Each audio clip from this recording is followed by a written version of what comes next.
Lying on the ground and badly wounded, the man yells that he's going to take down his opponent. Surrounded by a sea of the undead, he repeats his promise of revenge. Just then, the red-haired warrior is down as the villain approaches.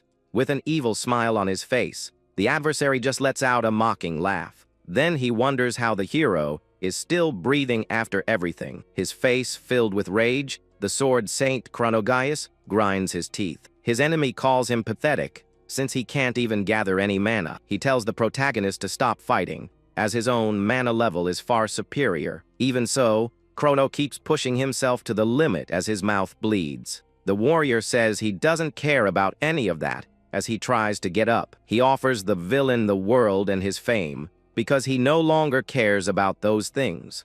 But before he can continue, we see some undead appearing all around. Among them is a blonde woman, who seems to have been turned into one of the undead. The young woman drags herself across the ground with an expression of great pain on her face. Her eyes glow red and she growls, appearing to have lost her consciousness. Seeing this, Chrono becomes furious and asks what was done to his wife, Hannah. At that, the warrior remembers a happy moment with his beloved in the past. In the memory, he was saying goodbye to her, looking very determined about his mission. His wife then smiles and lovingly wishes him a safe journey. The hero replies that he would take care and turns to leave on his journey. Back in the present, the horrible scene of his wife dragging herself along continues. This sight leaves the protagonist in complete agony and despair. The villain then explains that he used his mana to turn the woman into one of the undead. Hearing this, the warrior's eye fills with hatred and shock. The enemy asks if Chrono knows why he lost the battle, and his wife. The sword saint is left speechless, his face twisted in pure rage. Then the white-haired man says he'll tell him and asks him to look around. He explains that in this world, mana is everything, and whoever has more power rules. The protagonist remains silent, sweating and grinding his teeth in frustration. He remembers his companions, full of hope, calling him captain. One of his men said with conviction that if they won that battle, world peace would be achieved. But now they are just among the undead. Back to reality, Chrono curses the villain, thinking of everyone he's lost. The antagonist then reveals that there are two things in this world he adores. The first is a person with absolute power, like Chrono himself. With a sadistic look, he says there is a second thing he enjoys very much, and that thing is the exact moment when the spirit of the strong is broken. With that, purple energy chains bind the hero, who screams in pain and agony. His eye reflects pure despair as he can barely make a sound. The enemy declares that he has sealed the warrior's mana for all eternity. With that, both the power and the title of Sword Saint that he possessed will end right there, along with his life, and he tells the hero to watch everything up close. Next, he holds Hannah's head and tells Chrono to witness his own powerlessness. The villain creates an energy sword, and Chrono, filled with hatred, calls him a wretch. The moment the blade is about to strike the young woman, the warrior screams for him to stop. His eyes are wide with fury and total despair at this moment.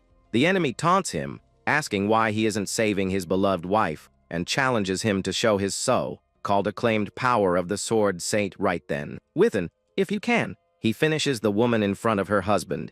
The protagonist watches in horror as the sword strikes his beloved. Faced with that terrible scene, the only thing the warrior can do is remain silent. Seeing his wife get hurt, he tries to say something, but the words won't leave his mouth. With his hands on the ground and filled with hatred, the hero screams that he doesn't care about mana anymore. He then stands up, his body emanating a red aura, and promises to take down the villain. Chrono tells the enemy to keep laughing with his ugly face while he still can. In a fit of rage, he swears that one day he will tear him apart. The Sword Saint yells that he will obliterate the wretch until there's nothing left of him. The villain just watches him with a mocking smile, completely unfazed. With an "as you wish," he attacks the protagonist with a purple energy blade. The blow hits Chrono head on, who is paralyzed with pain and shock. At that moment, the image of the enraged hero is reflected in the adversary's eye. Right after, the white-haired man steps on the fallen warrior's chest. With widened eyes, the hero sees his former undead companions approaching. Down and unable to do anything, He is quickly surrounded by the undead. His enemy then says that weakness is a sin and that he doesn't deserve to live. Holding his chin, he states that the protagonist no longer has the right to speak. At that moment, his undead wife advances toward her defenseless husband. In an instant, Chrono is set upon by his beloved and his former companions. The undead begin to swarm him as he screams in agony and despair. His eye fills with veins as his life slowly begins to fade away. At this moment, you can see the undead Hannah crying black tears of pain. The villain watches the whole scene with a cold and completely emotionless gaze. He introduces himself as Gilgran Proud and tells the hero to speak his name in the underworld. With his last breath, the protagonist repeats over and over that he will take him down, but suddenly everything goes dark, and a mysterious blue light appears out of nowhere. Floating in this void, the warrior wonders what's happening and sees a shadow. The mysterious figure lands in front of him, showing it's not just an illusion. The hero stares at the entity, who comments on him screaming about revenge until the very end. A giant shadowy creature appears, saying it likes his miserable state. Startled, the red-haired man asks what that thing in front of him is. The hooded entity just stares at him with its bright, yellowish eyes. He wonders if it's a monster or a demon as the creature laughs. The figure says he cultivated his mana to the 7th level and became the Sword Saint. But even so, he was easily defeated by Gilgran and asks if that frustrates him. The creature then asks if he wants revenge and offers him an opportunity for it. With a macabre smile, the entity says it will give him a temporary life and power. The warrior is confused by the offer of life and power and questions the being. The creature explains he will have a new body for 3 minutes to take down Gilgran. The protagonist asks how it knows about his enemy and what it wants in return. The entity talks about the small light he had and how it was stomped out. Then the being says he has no choice but to defeat the necromancer for the soul of his beloved. Hearing this, Chrono is in shock, with sweat running down his face. Suddenly, a boy with pink hair and red eyes wakes up, very frightened. He is standing in a desolate place, surrounded by several bodies on the ground. Sitting up, the young man realizes this is the same place where he previously met his end. Looking at his hand, he wonders if he has somehow come back to life. Just then, the boy realizes he's in a child's body and becomes desperate. The memory of the shadowy creature offering him an opportunity comes back to his mind. Realizing the situation, the young man curses that wretch in his thoughts. He keeps looking at his small hands, trying to understand what happened. Looking at his hand, he realizes he still can't use his mana. He then wonders what kind of opportunity this is that he received. After all, this chance for revenge was supposed to be without the use of his powers. At that moment, 2 men appear, and one of them points to the boy on the ground. The soldiers approach, and one of them comments that it's just a lone kid. But the other says it doesn't matter, as they need to eliminate all survivors. With an evil smile, he states that those are the orders of Lord Gilgran. Upon hearing his enemy's name, hatred takes over the young man's face. The soldier then lunges with his sword to finish the boy without mercy. However, with a quick move, the boy manages to dodge the fatal blow. He slides across the ground and takes the opportunity to grab a fallen sword nearby. Even so, he realizes his current body is extremely weak and slow. The soldier praises his moves, but says that won't be enough. Holding the sword with difficulty, the young man grinds his teeth in frustration. He realizes it's not just mana that's missing, but his physical strength as well. His opponent says that even with good reflexes, he can't do anything without power. With a sadistic look, he repeats the villain's words, saying that weakness is a sin. This phrase makes the boy remember all the misfortunes that happened. The end of his friends, his wife, and Gilgran's speech about the weak. His face full of hatred, the young man grinds his teeth with great force. In his thoughts, he affirms that he doesn't care about mana at all. Clenching his fist, he decides he will get his revenge no matter what it takes. Seeing the aura that begins to emanate from the boy, the soldier is very confused. Suddenly, a large explosion of golden energy occurs, surprising everyone. The young man is surprised by the power that is emanating from his own body. Chains of golden energy begin to form around his arms. His eye widens in shock as he sees the seal on his mana breaking. The chains that bound his power begin to shatter one by one. The soldiers are frightened by the smoke and wonder what happened. Amidst the golden flames, the boy stands up with a sword in his hand. He is shocked to realize he can use mana and that the power is incredible. The men wonder how a kid could suddenly have so much mana. But one of them ignores the danger and charges forward, yelling that he'll finish the boy. The soldier leaps toward the young man, intending to finish him quickly. With a focused gaze, the protagonist prepares for the enemy's attack. He dodges with ease and prepares a powerful and swift counter-attack. With a single movement, the young man cuts down several soldiers at once. After the attack, he stops on a rock and faces the remaining enemies. He blocks another soldier's attack with his sword without much difficulty. With a confident smile on his face, the boy seems to be enjoying himself. He thinks that none of this makes sense, but he doesn't care. The protagonist now has only one goal in mind, and nothing else matters. With this power, he swears to himself that he will take down that wretch. He remembers the shadowy creature, giving him this chance for revenge. One of the men screams and charges with everything he's got toward the young warrior. But with a single blow, the boy takes down all the enemies. The soldiers are shocked to see their comrades falling one by one. One of the survivors curses the young man and wonders what kind of guy he is. Another soldier yells at his men to hurry up and take him down. The remaining enemies charge together to attack the boy all at once. The remaining soldiers join together for a final attack against the boy in the middle of them all. But the young man dodges the attacks with impressive and deadly speed. With a quick move, he strikes down one of the enemies without hesitation. Then he uses his power to attack the last soldier remaining on the scene. With a blast of golden energy, he finishes the man, who falls to the ground defeated. The boy stares at the sky, thinking about what he just did with all that power. He wonders how this thin body can have so much strength and endurance. He then looks at his hand and notices that the power is still flowing through him. The protagonist understands that this power is not his, but belongs to the original boy. He then thinks that maybe he doesn't need mana if he has this boy's power. He recognizes his fighting style, but notes that his mana has never been this strong. Looking at his reflection in the sword, he becomes thoughtful about this strange situation. The creature explains that the new body broke the seal, but the power only lasts for 3 minutes. The boy understands that the restriction is only 3 minutes a day to use this power. At that moment, the image of Gilgran with his evil energy returns to his mind. The memory of his enemy finishing his wife fills him with anger and pain. With a face full of hatred, he says that nothing matters, as his only target is Gilgran. Looking at the city's destruction, he believes his enemy can't be far. The young man then promises he will find him, no matter what. Suddenly, the boy is shocked by a strange sensation in his body. The sword falls from his hand, and he begins to feel a very strong pain. With a hand on his chest, the young man wonders what this unbearable pain is. He looks at his hand in a cold sweat, not understanding what's happening. The pain is so intense that tears start to stream from his eye. The boy realizes his mana is disappearing and becomes desperate, weak and powerless.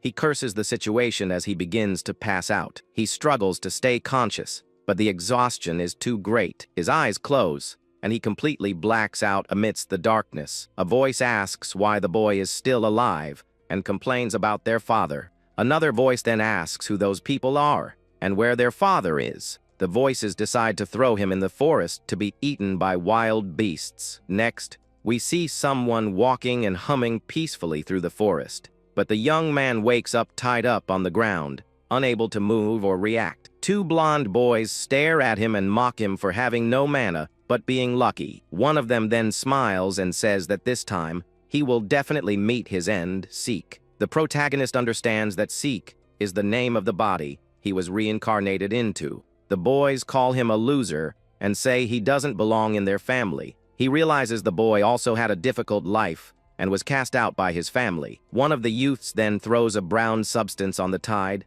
up boy's head. He smiles and tells Seek not to worry, as a monster will find him soon. The protagonist then tells the boys to untee him, leaving them confused. One of the brothers mocks him and asks if he's begging for his life. With a cold gaze, the young man says he will repeat what he said only one more time. His face is full of anger, and he repeats firmly for them to untee him. The brothers are terrified when they see a blue energy coming from the boy's body. One of them shouts for his brother Grika to run, but he doesn't understand why. Grika asks why his brother is scared, since Seek has no mana. The other boy stammers, unable to explain, and Grika becomes more confused. Then he says they carry the name Gilgren, and shouldn't be so pathetic. Upon hearing his enemy's name, Seek's eyes fill with pure hatred. Scared, one of the brothers runs off in a panic, and the other shouts for him to wait, not understanding anything. Seeing his brother's cowardice, Grika clicks his tongue in anger and frustration. Meanwhile, the protagonist's eye glows red, showing his hatred. As he flees, the young man shouts for Seek not to get cocky and to be devoured by monsters. Tied on the ground, the protagonist watches the two brothers run far away into the forest. Then the boy repeats the names of the two brothers, Grika and Gryet, under his breath. He remembers they called him Seek with no mana, and with that, he understands the situation better. With a smile on his face, he thinks he has a few questions to ask the two young men. But first of all, he needs to get rid of the ropes, and at that moment, a giant foot appears. The enormous creature stops in front of him and stares at the young man tied on the ground. A giant rhinoceros with glowing purple eyes, drooling, stares at him, ready to attack. The creature's shadow covers him completely, and he is startled to see a rhino, Beast. He is shocked by the size of that monster, the ruler of the forest. Without wasting any time, the huge rhino, Beast, charges at the defenseless boy.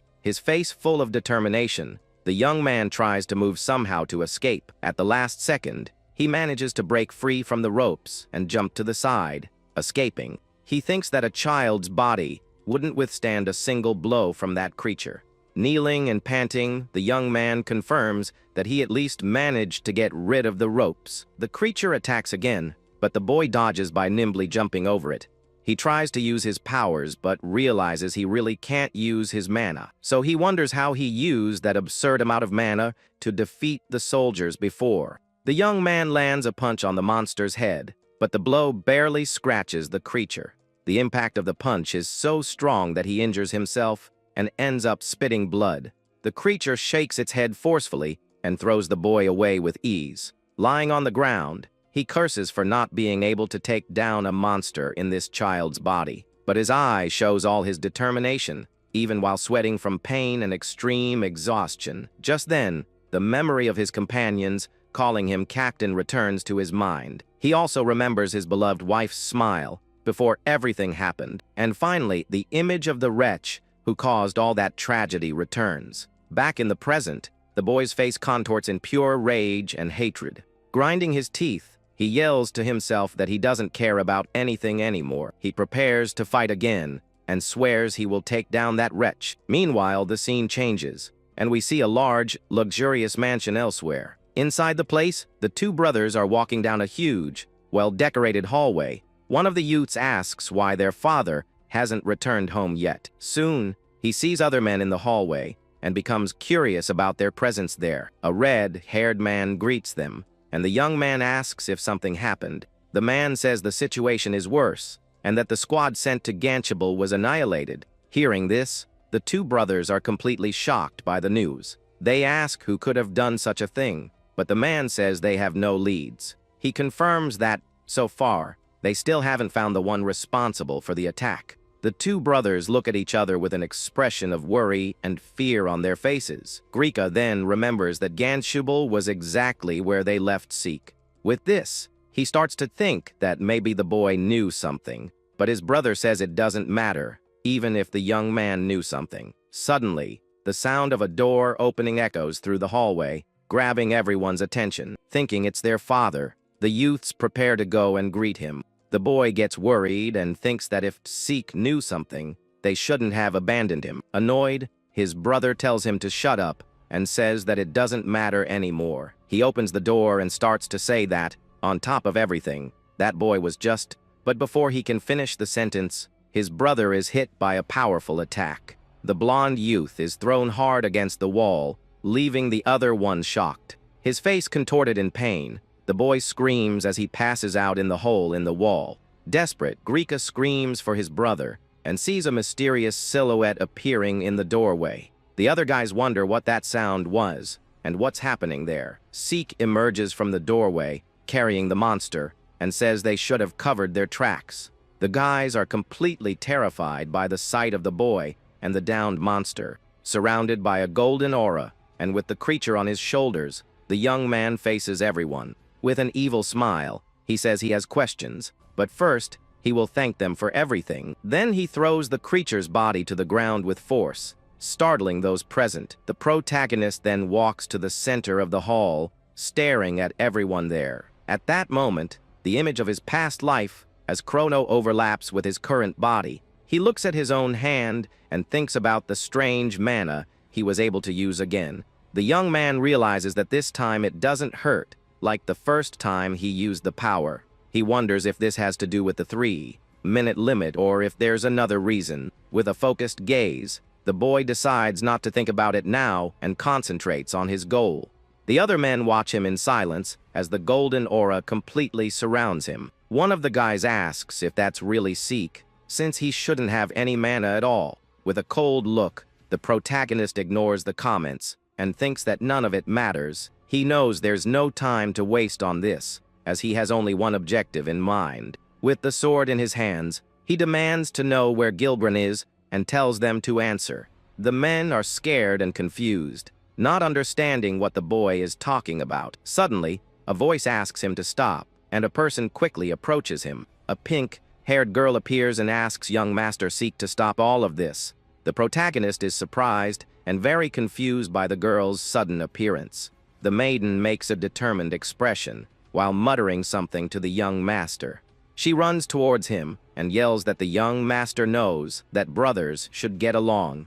The protagonist is completely lost in the situation and wonders who that girl is. Then a man appears with 2 identical girls and apologizes for the huge disturbance. He asks for forgiveness for Seek and drags the young woman away as he says goodbye to everyone. Everyone remains silent, watching the boy lying in the hole in the wall without reacting. One of the guys asks what that was, while the other says he doesn't know anything. Later that night, the scene changes to a different part of the huge mansion. Near a lit candle, we see a hand holding a ring very delicately. The girl from before sighs while Seek watches her from the bed with an unfriendly look. She then asks what the young master was thinking to cause such a scene. The maiden questions if he has any idea of the kind of trouble this will bring. With an annoyed expression, the protagonist just clicks his tongue in response to the lecture. He says she's annoying and asks who she is, while the maiden complains about his attitude. The girl tells him to listen and explains that in this house, power is absolutely everything. Worried, she starts to say that when she thinks about it, Belle gets very distressed. The boy continues to stare at her in silence, while she seems very nervous about everything. In her thoughts, she concludes that, as his name suggests, he really can't use mana. The girl's face blushes, and she looks away, seeming very embarrassed. She then starts tapping her foot on the floor, showing all her nervousness at the moment. The maiden then reveals she is his maid, and has been watching him all this time. While preparing a drink, she says she saw all his effort during training, but despite everything, he is trapped in the sadness of not being able to turn his mana into power. Holding a tray, she explains that mana is the life force that exists in every human being, and that only a chosen few can transform it into real power to use in battle. She continues to explain about the 7 levels of mana that measure a person's ability. In her thoughts, she remembers that his brothers have already reached level 4. With that, the maid offers a cup of tea to the boy, who watches her in silence. The hot steam from the drink rises past his face as he remains serious.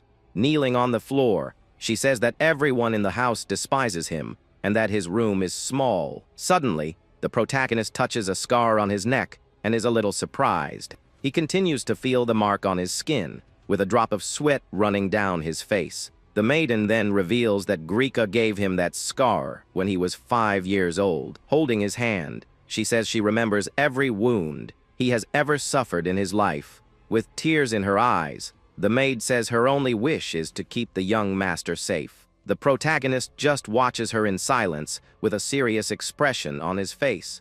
He then takes the cup and says he lost his head and will be more careful from now on. With that, The young warrior takes a sip of the hot drink the maiden prepared for him. After drinking, he returns the cup to the maid, who stares at him with teary eyes. With a slight smile, the boy apologizes for making her so worried about him. The young woman's face blushes, and she stammers an awkward, "It's okay," to her master. But the maiden looks at him with an expression of doubt and curiosity on her face. She then asks how he managed to win the fight without any mana at all. The protagonist understands that the maid didn't see him using his golden powers before. In his thoughts, he knows he can't explain that he passed away and was reincarnated in Seek's body. The girl then asks if by any chance he used some kind of dirty trick in the fight. The young man agrees with the maiden and says it was something like that to end the subject. She says she wanted him to grow up proud, but that she can't blame him after everything.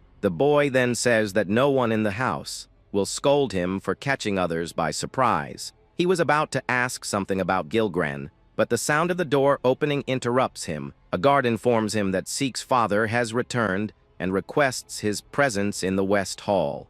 The young man is surprised and repeats the word father in his thoughts, not understanding. Soon, two guards open a huge door, and a voice says, "You're here?" from the other side. A white-haired man calls him his useless son and stares at him with great contempt. The boy's eye widens in pure shock and hatred upon recognizing that man. Trembling with rage, the protagonist can barely say the name of his greatest enemy, Gilgren. He wonders in shock why the wretch who ruined his life is right there. With a cold and authoritarian gaze, the white-haired man tells the boy to come closer. Then it dawns on him, and he realizes that the head of the house is Gilgren himself, his arch nemesis.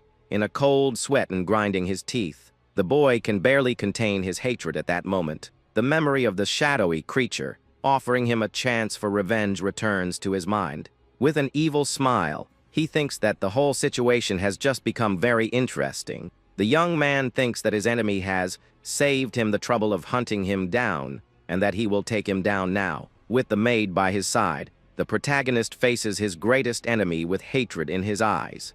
But when he tries to use his power, he realizes he can't and curses the situation. Desperate, he wonders why he can't use his mana right at this moment. The white-haired man then says that he was the one who summoned him to that hall. The boy stares at him with sweat running down his face and his heart racing. His enemy then asks if it's true that he managed to defeat young Grika. The maid becomes very worried beside the boy, who doesn't say a single word. Desperate, the maiden kneels and begs for mercy for her young master, but with a cold voice, the white-haired man tells her to be silent. Frightened, the young woman cowers on the floor and begins to tremble with pure fear in front of everyone. The man says he won't punish him, but is curious about the trick he used. The protagonist is surprised and annoyed by his enemy's direct question. Suddenly, a hydra with several heads and in chains appears behind his enemy. The red creature growls at the boy, its eyes shining with an intense purple.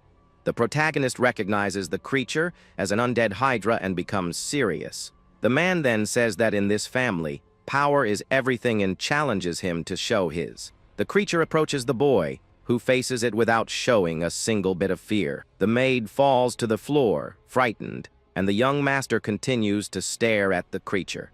The maiden shouts that the monster's mana level is 5, and then corrects it to 6. With one of its heads, the creature begs the young master to flee immediately. The hydra then fires a powerful blast of purple energy towards the boy. The energy beam grazes the young man, who manages to dodge it at the last second. In the move to dodge, he grabs the maid and protects her from the deadly attack. The protagonist thinks that even the strongest hydras only reach level 4. He faces the creature and realizes that without his mana, there is no chance of victory. The young man also thinks about the golden mana, but doesn't know how to activate it again. He then picks up a fallen sword from the ground and prepares for the upcoming fight. With a look full of hatred, the boy says he doesn't care about anything anymore. He decides he doesn't care what happens, as long as he takes down the wretch. Holding the sword firmly, he prepares to use his power once more. The young man faces the giant creature and charges at it with all he's got. Without hesitation, the maid screams in terror upon seeing her young master's suicidal determination. With a swift movement, the protagonist cuts off all the Hydra's heads at once. The blow is so powerful that a large explosion of purple energy occurs in the hall. The boy stops with a serious look, and his eye glows with an intense and powerful purple. The white-haired man just watches him with a surprised expression on his face. Surrounded by a red aura and with an injured arm, the young man faces his enemy. The maid calls him young master, shocked by what she just witnessed. She wonders how he gathered so much mana, reaching the 7th level of power. The boy watches her from the corner of his eye, with a serious and focused expression. The white-haired man then praises him with a sadistic and mocking smile on his face. He notices that his son didn't react to the mana and that the Hydra was nothing to him. With an evil smile, the boy says it doesn't matter what he's hiding, because he knows what to do. He points the sword at his enemy and says that now it's his turn to pay. With the sword in hand, the young man prepares to attack the man on the throne. He charges with everything he's got, while his enemy just watches him with a smile. The maid is terrified, watching the scene unfold before her, unable to react. With tears in her eyes, she calls for the young master in a tone of pure despair. The maiden screams for him not to continue and to stop the attack immediately, but the protagonist ignores her and, with a cold look, tells Belle to stay back and not interfere. With a serious and hate-filled voice, he threatens her, saying he will take her down if she gets in the way. The maid is completely shocked and terrified by her master's threat. She falls to her knees on the floor, trembling with fear and unable to say a single word. With a quick blow, the boy knocks her out, so she won't get involved in the fight anymore. He glances at her from the corner of his eye with a cold and determined expression. After ensuring she is safe, the young man turns his attention back to his enemy. The white-haired man praises the boy's gaze with a satisfied smile. He says his mana is strong enough to take down his Hydra, and that he has changed. With a sadistic look, the man asks what the boy intends to do next. The protagonist says he's going to tear him to pieces right there, and his red aura intensifies. Without wasting time, the young man charges at his enemy with his sword. He leaps into the air and prepares a powerful blow to end the fight once and for all. With his eyes glowing red and filled with fury, the young man shouts as he attacks. The white-haired man easily dodges the blow and prepares a counter-attack. He lands a powerful punch on the boy, who is thrown hard against the floor. With no time to react, the protagonist is bombarded by several consecutive attacks. Down and with his body injured, the young warrior grinds his teeth in pain and frustration. In his thoughts, he is surprised by his enemy's absurd power. The man then warns him not to get distracted and moves in for another attack. With a quick blow, he hits the protagonist, who starts to spit blood. In an instant, the white-haired man appears behind the boy and attacks him again. The protagonist can barely defend himself from the attacks and is thrown far away. Surrounded by the red aura, the young man leaps into the air for one last desperate attack, but his enemy blocks the blow with his sword without much difficulty and smiles. With a quick move, the white-haired man disarms him and throws him to the ground. With a mocking smile on his face, he watches the fallen and defenseless boy before him. He says it's still not enough, but it's very different from the weakling he used to be. His face full of pain and anger, the boy tries to get up but can barely move. The man then asks how he got that strength and if he has awakened his bloodline. The red aura begins to dissipate, and the boy remains silent on the floor. He realizes the situation is the same as in his past life and becomes desperate. The memory of being defeated and humiliated returns to his mind with great force. He knows the enemy's power is not just strong, but something far beyond that. In his thoughts, he understands that there's something wrong with that man's mana. He realizes that if he keeps attacking like this, the only thing awaiting him is his end.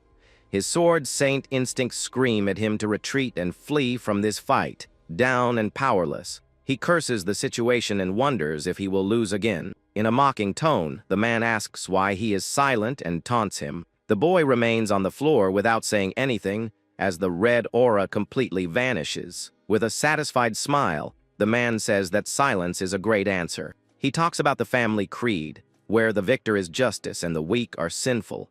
The man then says he will ignore the fact that he raised his sword against him. He offers the boy a reward and tells him to state his desire. The protagonist is shocked by the proposal and wonders what he should do. The memory of his companions calling him captain returns to his mind with force. He also remembers his wife's smile and her tragic end in his arms. Lying on the floor, he thinks that he has already passed on once, and that now he needs to do the right thing. With that, he decides he needs to drag all of his enemies' secrets into the light. The white-haired man stares at him in silence, waiting patiently for his answer.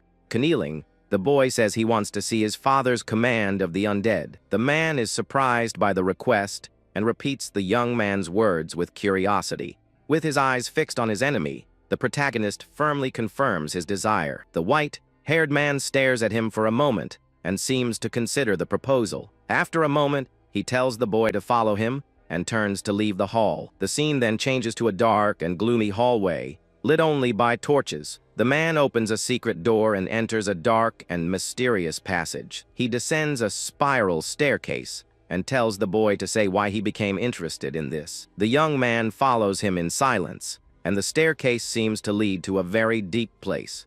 He then explains that he felt his father's strength through the mana of the Hydra he faced, and he thought he could learn something from it to become stronger. The white-haired man just says, "I see," and continues down the stairs. Suddenly, the boy starts to feel weak and asks what is happening to him.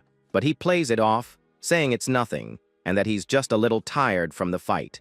In his thoughts, he curses the situation for happening at that very moment. Grinding his teeth, he says he can't pass out there, not for his men, and especially not for his beloved wife, Hannah, whom he loves so much and wants to avenge. The scene then changes, and a flashback begins, showing a city at night. In a luxurious hall, the protagonist in his past life is standing, looking very serious. He seems to be waiting for someone, and turns his head with a very annoyed expression. Suddenly, his wife appears and asks how her dress looks, and if it suits her. Seeing her, the warrior is completely speechless, and just says her name. With his arms crossed, he says he doesn't know, and that clothes don't matter much. His wife then scolds him, saying that's not how things work anymore. She reminds him that is the sword saint, he is the pride of the empire, and she is his wife. The maiden then lovingly adjusts his clothes and helps him look more presentable. With a smile, she says he looks wonderful and compliments him with great love. The warrior's face blushes, but he tries to hide it with a serious expression. With her eyes closed in a radiant smile, the young woman seems very happy beside him. Back in the present, the boy clenches his fist tightly, remembering his beloved. In his thoughts, he apologizes to his wife for not being able to protect her. He swears to himself that he will finish that wretch, no matter what it takes. The white-haired man says they have arrived, and the boy glares at him with hatred. Standing in front of a huge door, the man says that this is the place he wanted. He then opens the door and enters the dark and mysterious place without another word. The protagonist enters next and is completely shocked by what he sees. A huge room is filled with undead of all types and sizes. From a high platform, he observes the terrifying scene, unable to believe what he's seeing. With wide eyes and a cold sweat, he wonders what kind of place this is. The boy remains silent, completely paralyzed by the shock and horror of the scene. The man then explains that the dead have no emotions or any will of their own, but that every now and then, something interesting emerges among the undead he creates. The boy's eye widens in pure shock as he sees a familiar figure among them. He sees an undead woman who cries nonstop and seems to be very sad about something. The man says she seems to be waiting for someone and observes her with curiosity. The protagonist recognizes the woman and whispers the name of his beloved wife, Hannah. His enemy then questions if even in her final state, she is still searching for something. With an evil smile, he holds the undead's head and asks what's wrong. He then offers her to the boy and tells him to come closer and take a good look. The white-haired man holds her tightly while the undead struggles nonstop. The sight of his wife in that situation makes the young man's blood boil with pure hatred. Grinding his teeth, he screams in his thoughts that he will take down that wretch. With a vein-filled eye, he struggles to contain himself and not attack his enemy right then and there. In his thoughts, he asks his beloved to wait for him, because he will take down Gilgran. He swears he will uncover the secret of that man's power, even if he has to crawl. The boy is in shock, seeing a horde of undead in front of him, and wonders what it is. The white-haired man looks at him with a smile and says the dead have no emotions. He continues explaining that the creatures have no will of their own whatsoever, but the man says that every now and then an interesting undead appears, and this is one of them. Then an undead woman who won't stop crying appears floating in front of the two. With a mocking look, the man asks if it doesn't seem like she's waiting for someone. The protagonist recognizes the woman and whispers the name of his beloved wife, Hannah. His enemy then questions what's wrong and asks if this was what he wanted to see. With an evil smile, he offers the creature and tells the boy to come closer for a better look. The undead woman tries to reach out to the boy while attempting to say his name. Back in his room, the young man is lying down but can't sleep, remembering the scene. Outside, a heavy rain is falling as he remains awake in his bed. He sits up in bed with a lost gaze, and the light from a lamp illuminates the room. In his thoughts, he swears to his beloved that he will endure a little longer for her. With a clenched fist, he promises he will take down Gilgren with his own hands. The protagonist swears to himself that he will uncover the secret of that man and get his revenge. The next day, the scene changes to the front of the mansion under a beautiful blue sky. Suddenly, someone knocks on the young man's bedroom door, interrupting his thoughts. The maid, Belle, enters the room and wishes her young master a good morning. She is surprised to see that the boy is already awake and stares at him with wide eyes. The maiden comments that he's already up, and the young man just confirms with a single word. The maid apologizes for the delay and says she will bring him some hot tea. Carefully, the young woman serves a cup of hot tea to the boy, who watches her. She glances at him from the corner of her eye, with a worried and slightly nervous expression. The protagonist continues to look out the window, without saying a single word to the maiden. The memory of the threat he made the day before comes back to the maid's mind.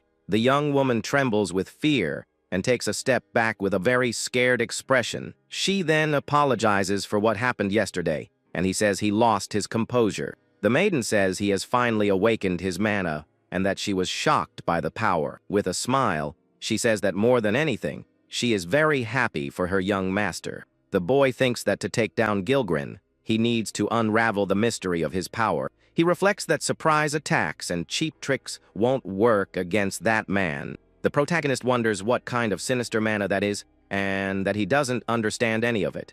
He then realizes he doesn't have enough information to start his plan for revenge. The maid starts to cry and asks why he is ignoring her like that. She sobs and says she did her best for Lord Gilgren, for the young master's sake. The boy denies it and explains that he isn't ignoring her, and was just thinking about something. The maiden says he has come to hate her, but she will continue to serve him nonetheless.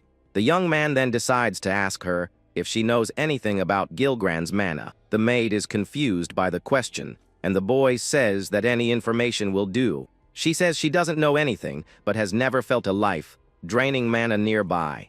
The protagonist then realizes that the young woman also felt that strange sensation. He thinks that mana is life itself, a pure life force, and that something is wrong. But his enemy's mana contradicts this, and he thinks this might be the key to the secret. The young man remains silent for a moment and continues to think about what he just discovered. The maiden says she is worried about tomorrow's exam and wishes it would be postponed. The protagonist is surprised by the maid's words and looks at her with curiosity. He stands up and asks the maiden what exam she's talking about, and she is confused by the question. She explains that it's the house's training exam, which he can take now that he is 10 years old. With a serious look, the boy repeats her words about the Gilgren family's training, but with a cold look, the boy says he's not interested and has no time to waste. The maid insists that in the Gilgren house, everyone takes the exam at 10 years old, and that it's serious. She explains that those who don't show up or fail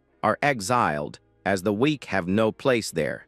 The protagonist remains silent, processing the new information with a serious expression.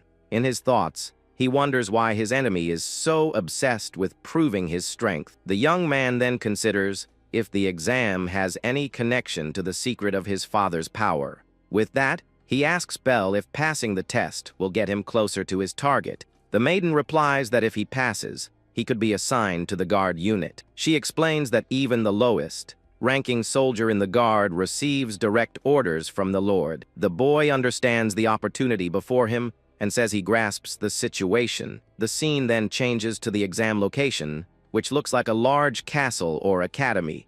In the main courtyard, several youths are gathered, waiting for the training to begin. A blonde boy with a bandage on his face notices the arrival of a new person. The protagonist arrives at the location, accompanied by his maid, Belle, who is worried. With a determined look, the young man faces the other participants, who observe him with disdain. The blonde boy recognizes him as Zeke and wonders what he's doing there. Another youth questions if the mana-less Zeke is really planning to take the exam. The blonde scoffs, saying he was sure he would chicken out and be kicked out of the family. He then comments that the boy must be full of himself after what happened the other day. Worried, the maid asks her young master not to push himself too hard in the test. The maiden says that if he gets hurt even more, she will be very worried about him. The protagonist calls her persistent and tells her not to worry, as he will be fine. In his thoughts, the young man admits that the truth is very different from what he shows. He thinks that he doesn't know how far he can go in this body, but he can't be exiled. To uncover Gilgran's secret, he needs to stay close, and this is his chance. With that in mind, he decides he will pass the exam as Zeke, no matter what it takes, and that afterwards, he will expose the secret and take down his enemy to save his beloved Hannah. Suddenly, a voice calls him from behind, and he turns to see who it is. A group of 3 bullies confronts him, and the leader asks what he is doing there. The bully jumps in front of the boy, and the maid is startled by the sudden appearance. The youth scoffs, saying it's impressive he made it back from Gangstable in one piece. The group leader looks at him and tells him not to even think about taking that day's exam. With a look of contempt, he says the test is not a playground for a weakling like him. He tells the boy to go back to his room and play with Belle and threatens to punch him, but the protagonist grabs the bully's fist, who taunts him and asks what he thinks he's doing. With a cold and contemptuous look, the boy says he is very annoying and tiresome. The bully becomes furious and prepares to punch the young man with all his strength. Suddenly, the sound of an impact echoes, and everyone is confused, not understanding what happened. The protagonist lands a powerful punch on the bully's face, who is left in shock. The blow is so strong that the boy is thrown backward hard against the ground. The other 2 bullies in the maid are completely shocked by the scene. Lying on the ground, the bully passes out, and everyone wonders what Zeke just did. The protagonist says he won't wake up for at least half a day and faces the others. The blonde boy is shocked and wonders since when that weakling knew how to fight. With his teeth clenched in anger, the blonde can't believe what he's seeing. Suddenly, a man appears and says that's enough and to end the show. The man with glasses and a mustache tells everyone to gather around as the exam is about to begin. The protagonist just gives a slight smile with a confident and victorious expression. The scene shows the courtyard again, with all the youths gathered around the fountain. The man explains that the 23 gathered are heirs of Gilgran and candidates for the exam. One of the youths asks aloud if the count of 23 participants is correct. All the other candidates shout that yes, and the man with the mustache says he understood the answer. He then takes out a scroll and says that even though everyone knows the rules, he will read them. The first rule states that they will test the strength of everyone who has Gilgran's blood. He explains that the guard unit exists solely to serve Lord Gilgran. This is a small elite force under the direct command of the Lord of the family. Their missions include subjugations and military operations and whatever is necessary, and that only those who pass the exam are qualified to join the unit. The test itself is a survival trial on a mountain full of bloodthirsty beasts. The man then warns that every year some meet their end in the forest, and that they must be prepared. The protagonist listens to everything with a serious and focused expression on his face. Suddenly, a voice announces that on top of everything, this year they will add one more rule. The youths are completely shocked by the news and stare at the approaching figure. To everyone's surprise, Lord Gilgran himself appears in the exam courtyard. Immediately, all the participants kneel in a sign of respect and submission. But the protagonist remains standing and faces his enemy with a look full of hatred. He clenches his teeth in pure rage and frustration upon seeing the man in front of him. The image of his beloved wife turned into one of the undead returns to his mind with force. In his thoughts, he swears he will pass the exam as Sheik, no matter the cost. With blood trickling down his leg, he prepares to kneel in front of everyone. With difficulty and filled with hatred, the young warrior finally kneels on the ground. He stares at the Lord with his eyes glowing red and calls his name in his mind. The white-haired man observes him with a sadistic and mocking smile on his face. He then announces that the extra rule is that each of them must protect an undead, and that during the exam, each one will receive an undead and risk their life to protect it. One of the youths thinks that this must be a rehearsal to protect him in the future. The protagonist remains silent and just stares at his enemy with hatred in his eyes. A guard then approaches and places an iron chain on each participant's wrist.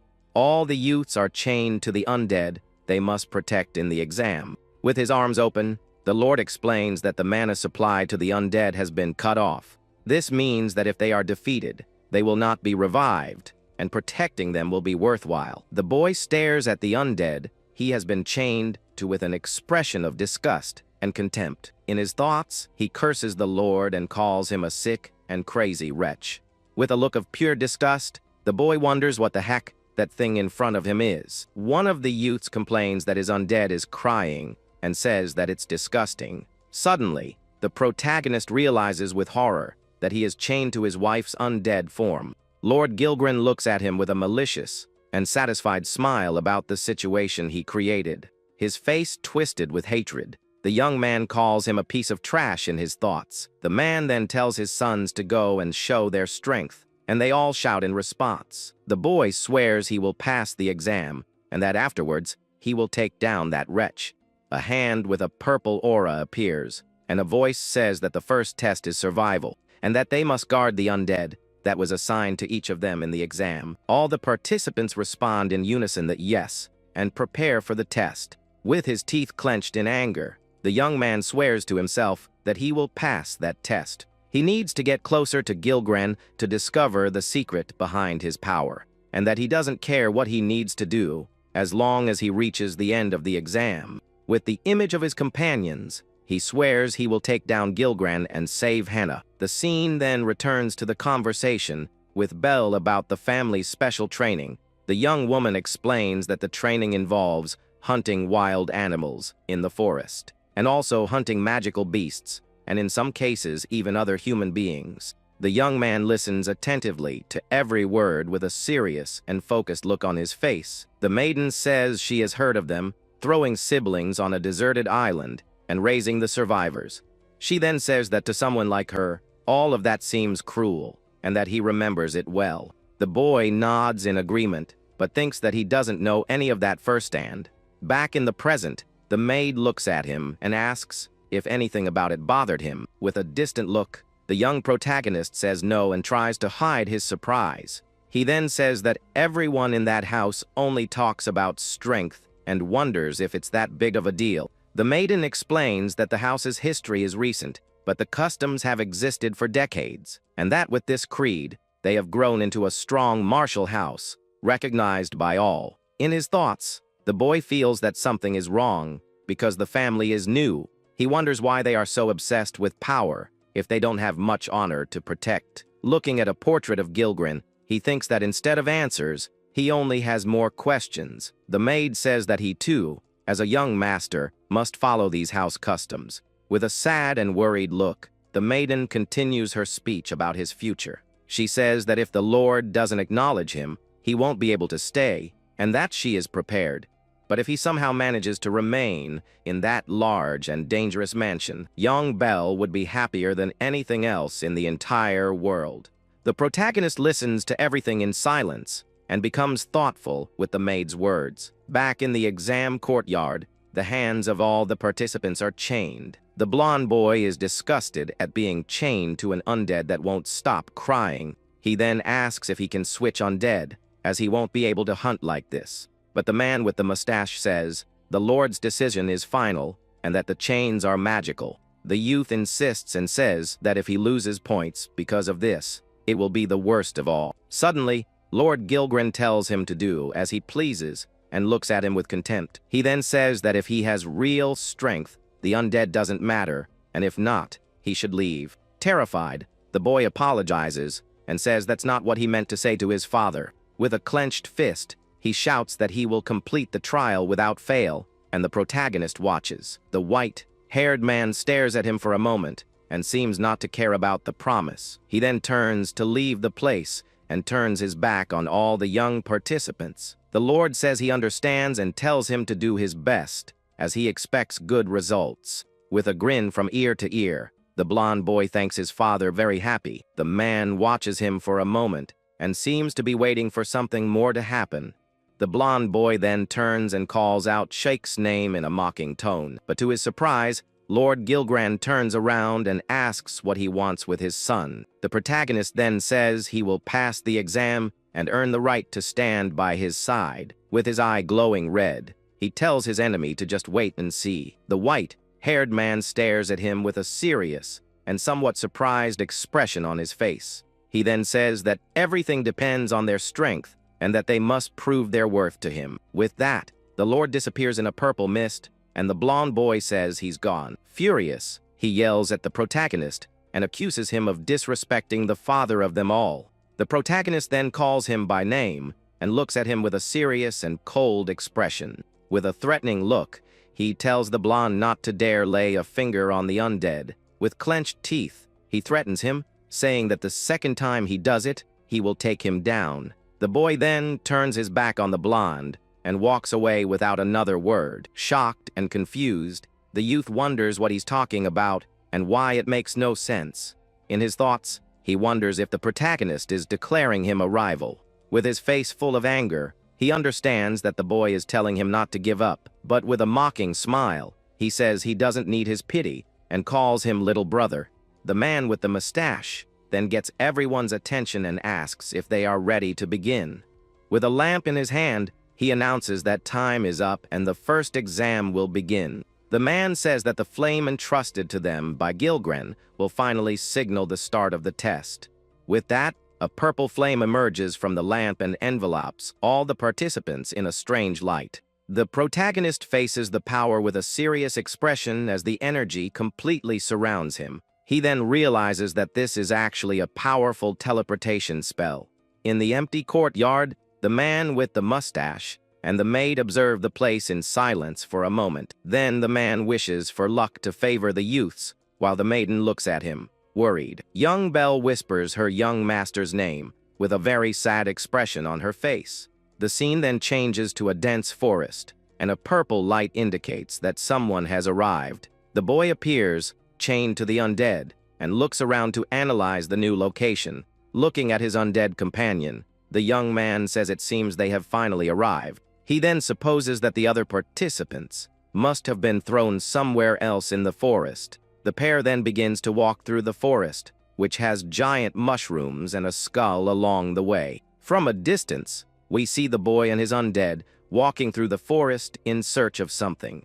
With a watchful eye, the protagonist continues his journey through the dark and dangerous forest. He senses someone's presence and says it's not another candidate because there is no intent to harm. The young man turns around and wonders if it could possibly be an examiner for the test. His attention is drawn by a purple smoke that appears floating among the trees. The smoke forms words that explain the rules of the first survival exam. The boy reflects on how cruel the family is and that the victor always dictates justice. He then thinks that the answer to Gilgren's obsession lies beyond this exam. With a serious and determined expression, the young man faces the challenge before him. Suddenly, a large black bird appears in the sky, and the boy looks up, surprised by the noise. The huge creature with glowing eyes charges toward the two with great speed. The young man says that a magical beast has already appeared, and that it saves him the trouble of hunting one. In his thoughts, he remembers that he has already passed on once,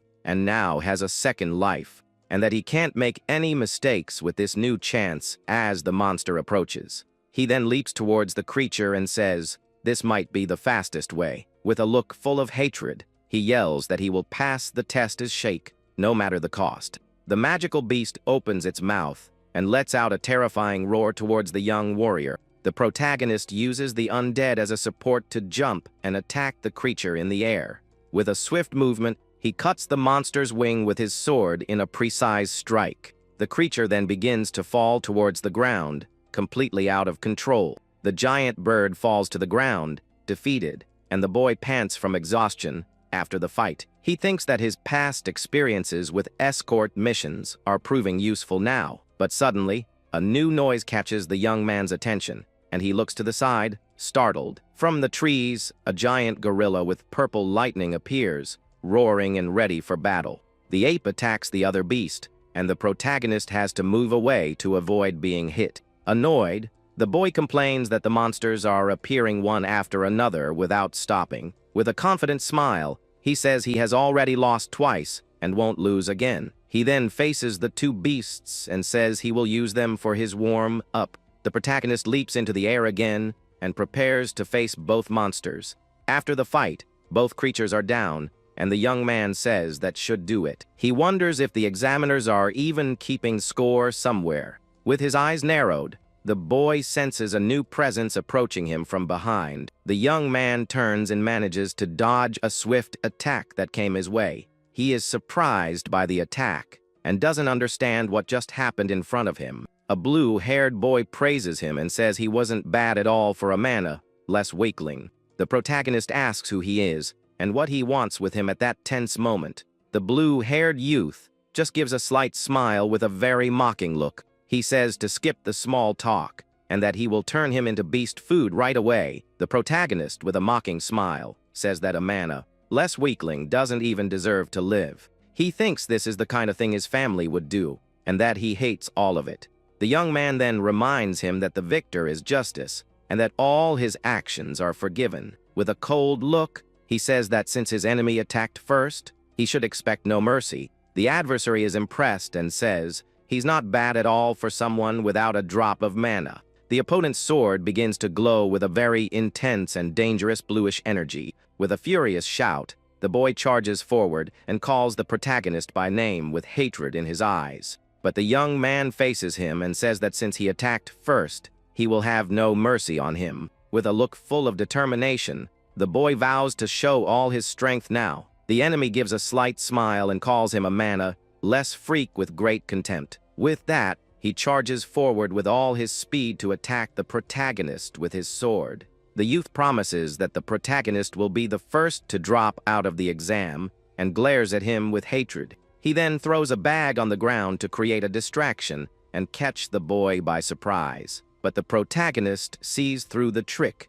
and says it was a low blow to use a fake arm. Suddenly, the bag explodes in an intense light right in the blue-haired boy's face.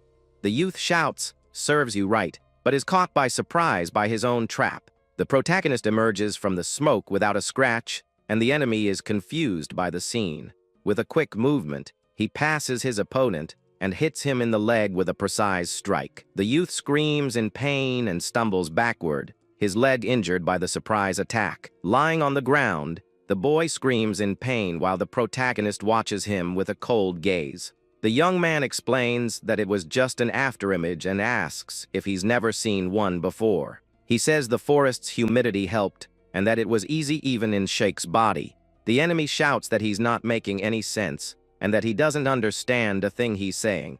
The boy then reveals that before reincarnating, he encountered guys like him all the time. He shows the fake arm and says he figured out the plan from the opponent's posture and face. Angrily, the youth grabs him and tells him not to underestimate him, calling him a third-rate brat. Defeated, the blue-haired boy curses his luck as the chain swings in the air. With a sweaty face and clenched teeth, the youth can't believe what happened. He wonders how he could lose to someone like Shake while the protagonist watches him. Desperate, the youth grabs a dagger and shouts that he will not lose to him, no matter what. The protagonist then says that's why he's a loser and looks at him with contempt. He steps on the enemy's hand and says his body and eyes reveal everything he's going to do. Completely defeated and with no chance to fight back, the youth just curses his fate. The boy thinks that in an exam like this, attacking someone's weakness is an effective move. The image of the blonde boy, with the crying undead returns to his mind with great force and clarity.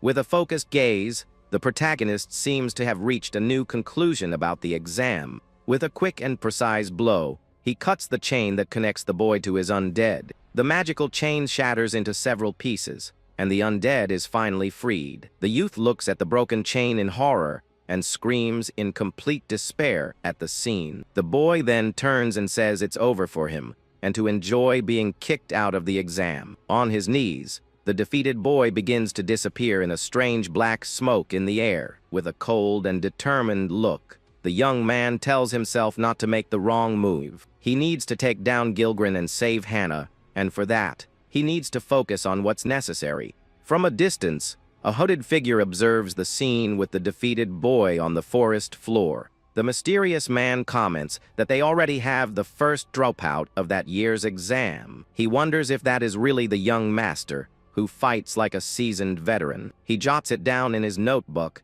and wonders about his strength and what suddenly happened to him. Elsewhere in the forest, the blonde boy is sitting down, tired, next to his undead.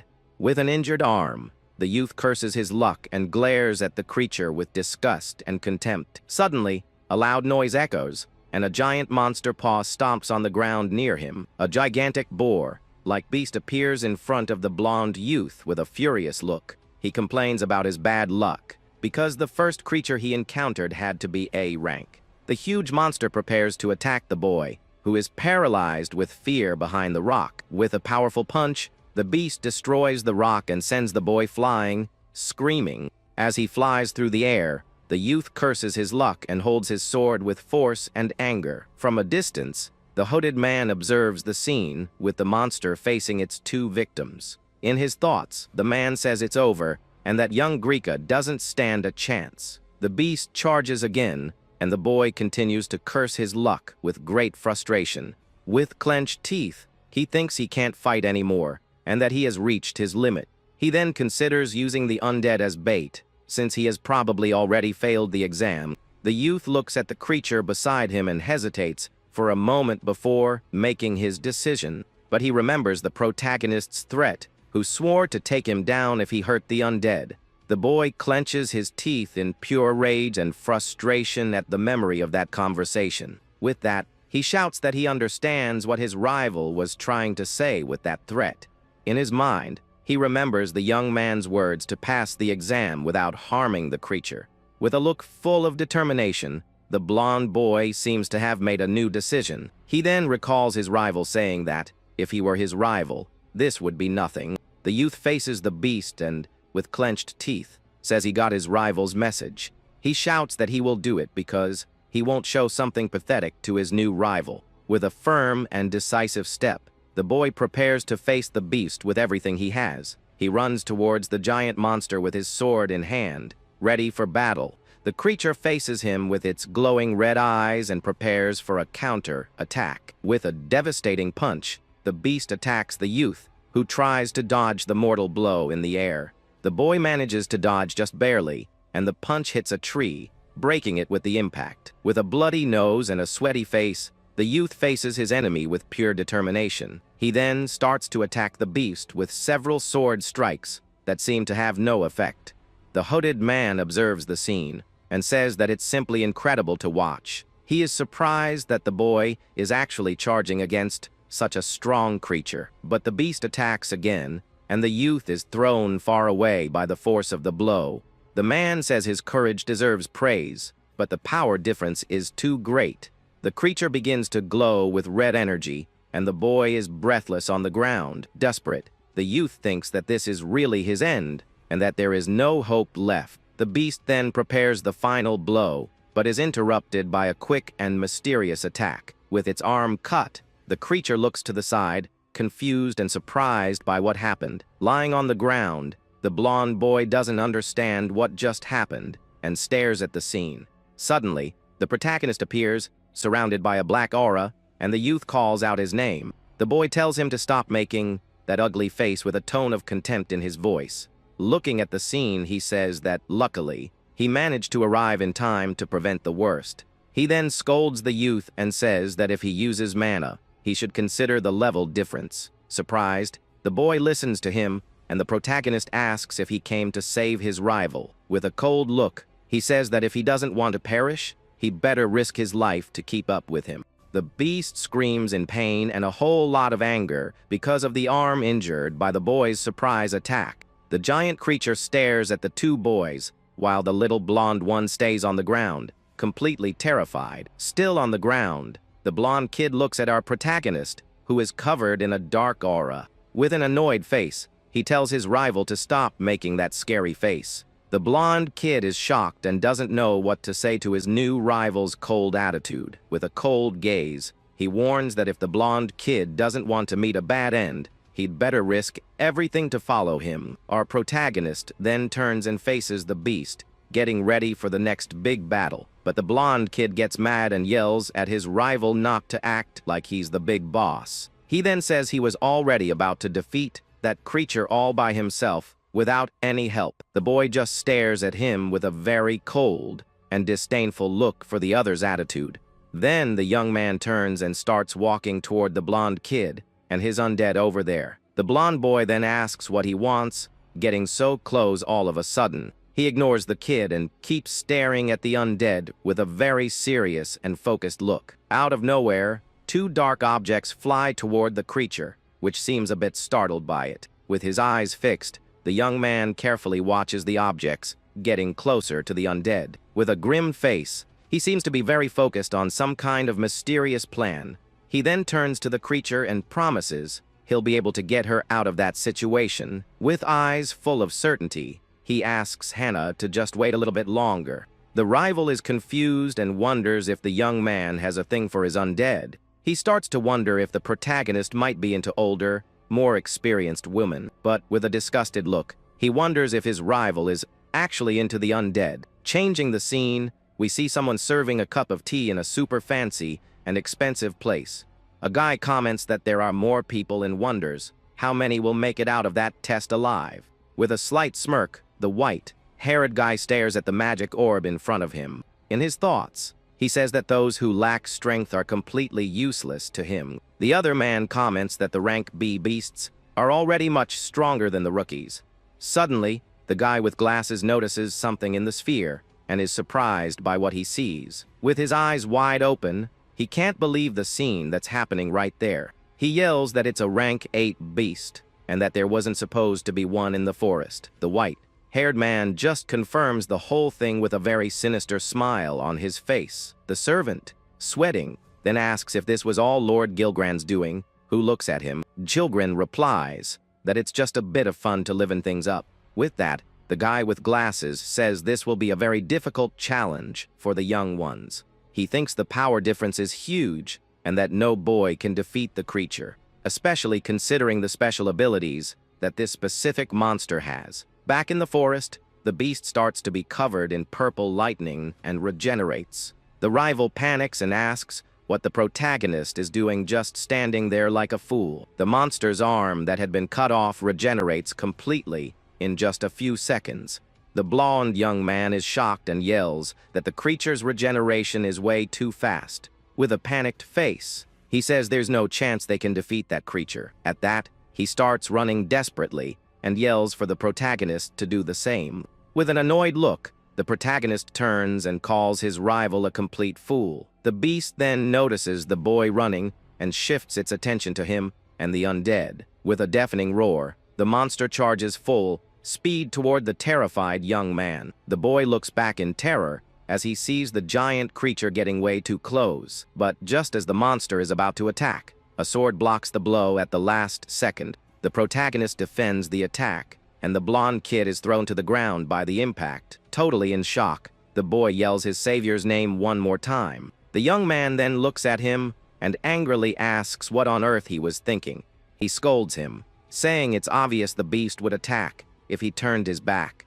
Annoyed by the attack, the giant creature glares at the young man with its red, angry eyes. Out of nowhere, the monster starts glowing with purple energy, and its body fills with lightning. The protagonist watches the scene, with one eye slightly closed, and seems to figure out what's coming. With a roar, the beast shoots a bunch of spikes from its back toward the young warrior. He manages to dodge and block the attacks, but the force of the blows pushes him back. The young man hides behind a tree to protect himself from the shower of deadly spikes. In his thoughts, he analyzes the attack and says the spikes grew and were then launched. The creature then starts regenerating again, with purple lightning coursing through its body. The spikes that were shot grow back on its back, and the beast recovers.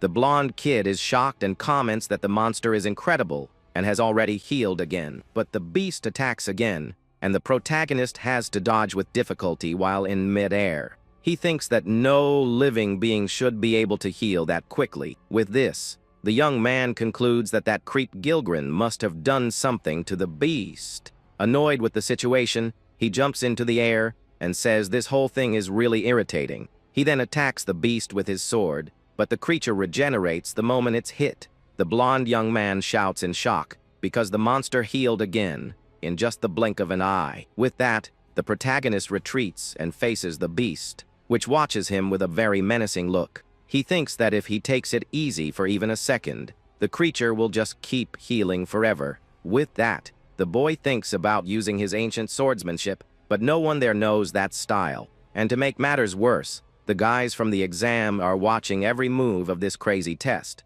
He then remembers Lord Gilgren and thinks he was the one who set up this whole situation. So if they see him using his techniques and start getting suspicious, what will happen? The young man dodges another attack and jumps into the air to avoid being hit by the spikes. He wonders what would happen if they found out he was reincarnated in this place, or if they found out who he really is and what he's looking for in that place. With Hannah's image in his mind, the young man seems to make a new and dangerous decision. He knows that if they discover his plans, Hannah's future will be in great danger.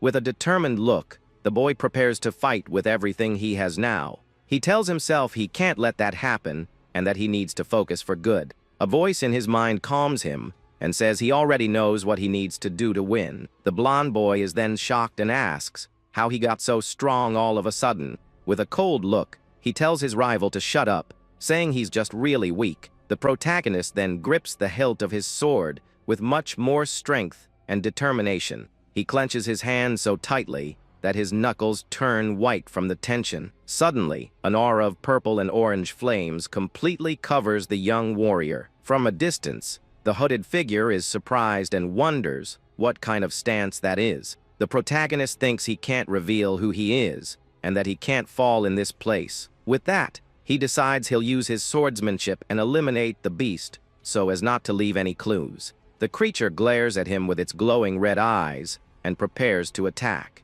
Covered in his fiery aura, the young man charges full speed toward the giant monster. Elsewhere, the guy with glasses calls out to Lord Gilgren with a worried tone. The white-haired man just watches the scene in the magic sphere with a very serious look.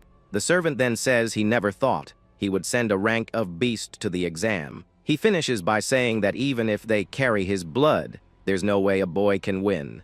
Back to the fight, the young man jumps into the air and prepares his final blow against the creature. The monster then opens its mouth and prepares to counterattack with a very powerful beam. Annoyed, the boy yells for the abomination to bring it on, saying he's going to blow it to pieces. The beast fires a beam of purple energy, and the young man meets it with his flaming sword. The force of the attack is immense, and the protagonist has to use all his strength to withstand it. The clash of the two powers creates a massive explosion of light that shoots up into the sky. The blonde boy screams in despair at the intensity of the power being unleashed.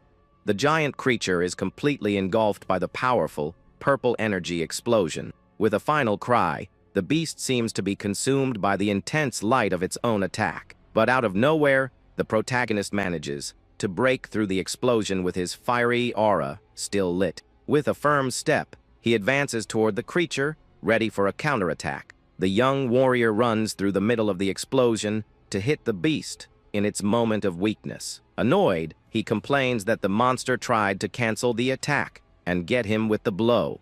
The rival is completely shocked and speechless at the scene he just witnessed. The attack has carved a huge trench in the ground, and the beast is on the other side, wounded. The sky turns dark, and small particles begin to fall after the massive explosion of power. But to everyone's surprise, the creature starts to heal again very slowly. The protagonist then realizes his energy will run out before he can defeat the beast. Suddenly, the blonde kid calls out to him and points to something on the edge of the nearby cliff. The two young men then get closer to see what caught the blonde kid's attention. Lying on the ground, they find a hooded figure who seems to be really hurt. The protagonist recognizes him and says he's one of the exam proctors who got caught in the attack. The rival is surprised, as he didn't know they were being watched by proctors. The young man then notices the guy's eye and the blue flame that reminds him of someone he knows. With that, he understands that Gilgren was watching him and that now he's no longer being seen. With a small smirk, the boy realizes this is his chance to fight for real. Covered in a black aura, he says he can now use his swordsmanship without being discovered. With a determined look, he swears he'll finish this before another proctor arrives. The blonde boy is then startled by his great rival's sudden change in attitude. With a powerful step, the protagonist prepares to use his most secret techniques. He then gets ready to use the first form of his swordsmanship, with his sword in hand. With a jump, a shadow in the shape of a giant bird appears and rushes toward the creature. The shadow attacks the beast with its claws and throws it far away with the force of the impact. The monster is thrown into the air, completely defenseless against the young man's shadow attack. The blonde young man screams in fright upon seeing the incredible power his rival was hiding. It's shown that this swordsmanship was created by the first emperor and has 7 forms, and that the only person capable of using all 7 forms is the hero, Chronogaius. The young man then uses the 4th form of his swordsmanship, and a serpent of shadows appears. The serpent coils around the beast's body and traps it tightly for the next attack.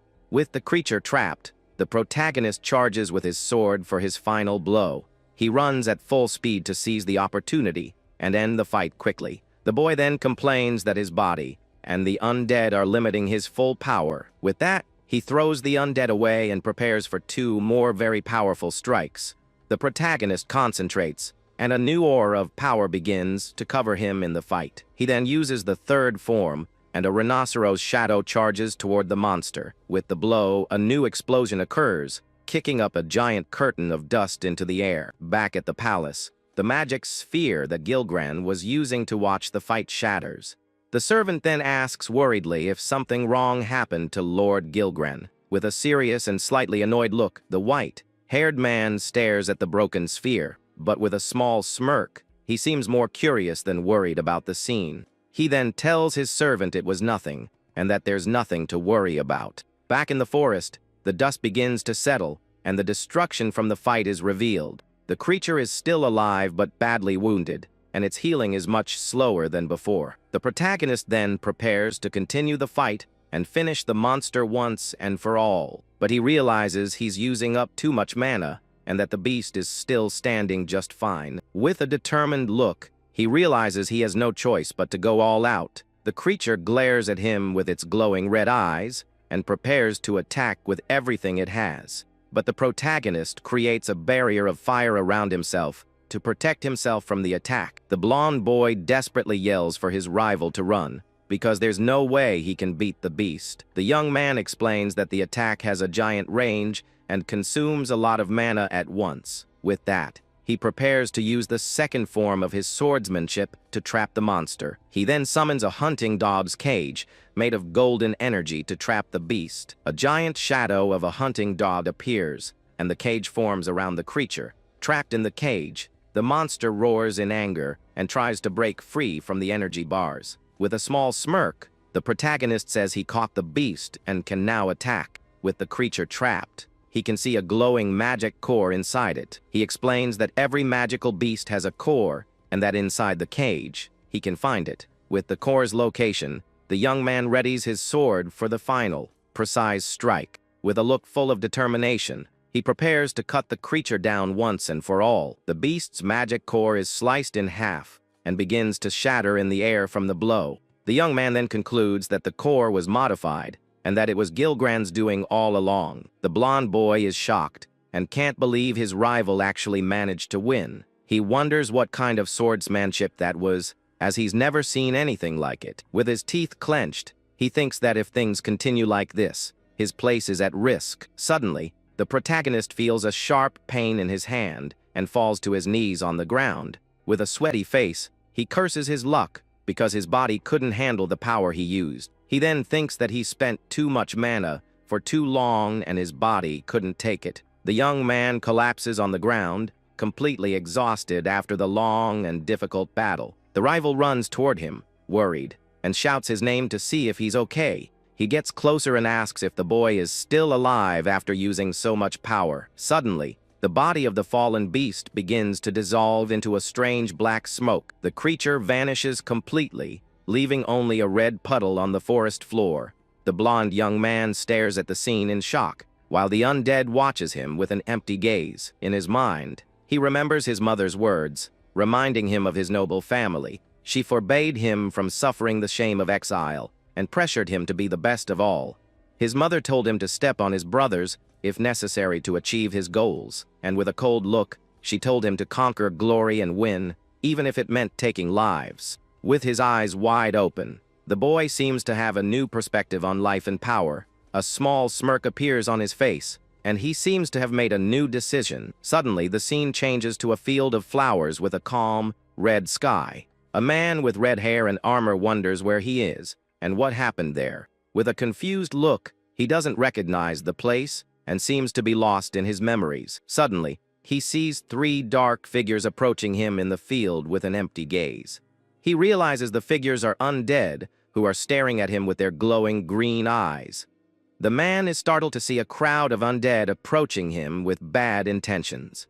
But among the undead, he sees a familiar figure, a woman in a white dress. With wide eyes, he can't believe what he's seeing right in front of him. The woman stares at him with a sad look, and the man is left speechless by the surreal scene. He then recognizes the woman and whispers her name with a mix of shock and surprise. With a sad smile on her face, the woman calls him dear in a soft, calm voice. The man is stunned by her words and stares at her with a look of pure confusion. The woman then approaches and touches his face affectionately while calling him dear. But suddenly, the scene changes, and the woman transforms into an ugly creature and attacks him. With eyes full of hatred, the creature glares at him with a vacant and lifeless look. The scene goes dark, and the man seems to be swallowed by the monstrous creature. Suddenly, the protagonist wakes up startled in his bed, sweating from the nightmare. The protagonist wakes up startled in his bed, his heart pounding after the nightmare. A woman's voice calls him young master, and he looks at her confused and still a bit dizzy. The young woman says her name is Belle and asks with relief how he's feeling now. He tries to get up but feels a sharp pain, and the girl asks him not to push himself. With a sweaty face, he asks the young woman how long he was out for. Belle then reveals that 2 days have passed since the exam and asks if he remembers. With a serious look, the young man says the word, exam, to himself with a worried tone. In his mind, several scenes from the fight against the giant creature start flashing by. With a focused look, he confirms to the girl that he remembers everything that happened. He then falls silent for a moment with a serious expression, thinking hard about the exam. The young man then asks Belle what happened to the undead used in the exam. The girl is surprised by the question and repeats his words in a confused tone. She explains that his brothers who passed are in the house with their undead still. With that, the young man remembers his rival and the undead that was with him during the test. He then asks if his rival made it back to the house safely as well. Belle confirms that he did and says that including him, 5 people returned from that exam. The boy is relieved and thinks that luckily, he was saved by her this time. He then thinks that as long as Hannah is safe for now, everything is fine, but he's not sure. The young woman says it's hard to say, but only 4 passed, and he wasn't one of them. Shocked, the boy turns and asks what on earth she means by that information. He says he protected the undead and defeated the beast and asks why he didn't pass. The girl is speechless and doesn't know how to answer the young master's question. The scene then changes to a giant mansion where a ceremony is about to begin. The doors of a huge hall open, revealing the young men who passed the exam. Several young men in fancy uniforms enter the hall for the awards ceremony. A man then prepares to present the marks of success to those who passed. He congratulates everyone for successfully passing this year's exam. The man says the test was difficult, and that having 4 who passed is a very good result. One of the young men then thanks the man with a smirk and a mocking look. With a confident smile, the boy says it was easy, and that he wished he could have finished off more. Another young man with green hair glares at him, with a serious look of total disapproval. With that, the man announces that everyone will receive 3 days of special leave as a reward. The young men celebrate the news with smirks and looks full of arrogance. After the ceremony, the young men leave the hall, celebrating their victory in the difficult exam. The man then peeks through the door with a mysterious look and a slight smirk. With a malicious smile, the blonde boy pats one of his brothers on the shoulder. He says he heard the blonde one managed to defeat a rank A beast during the exam.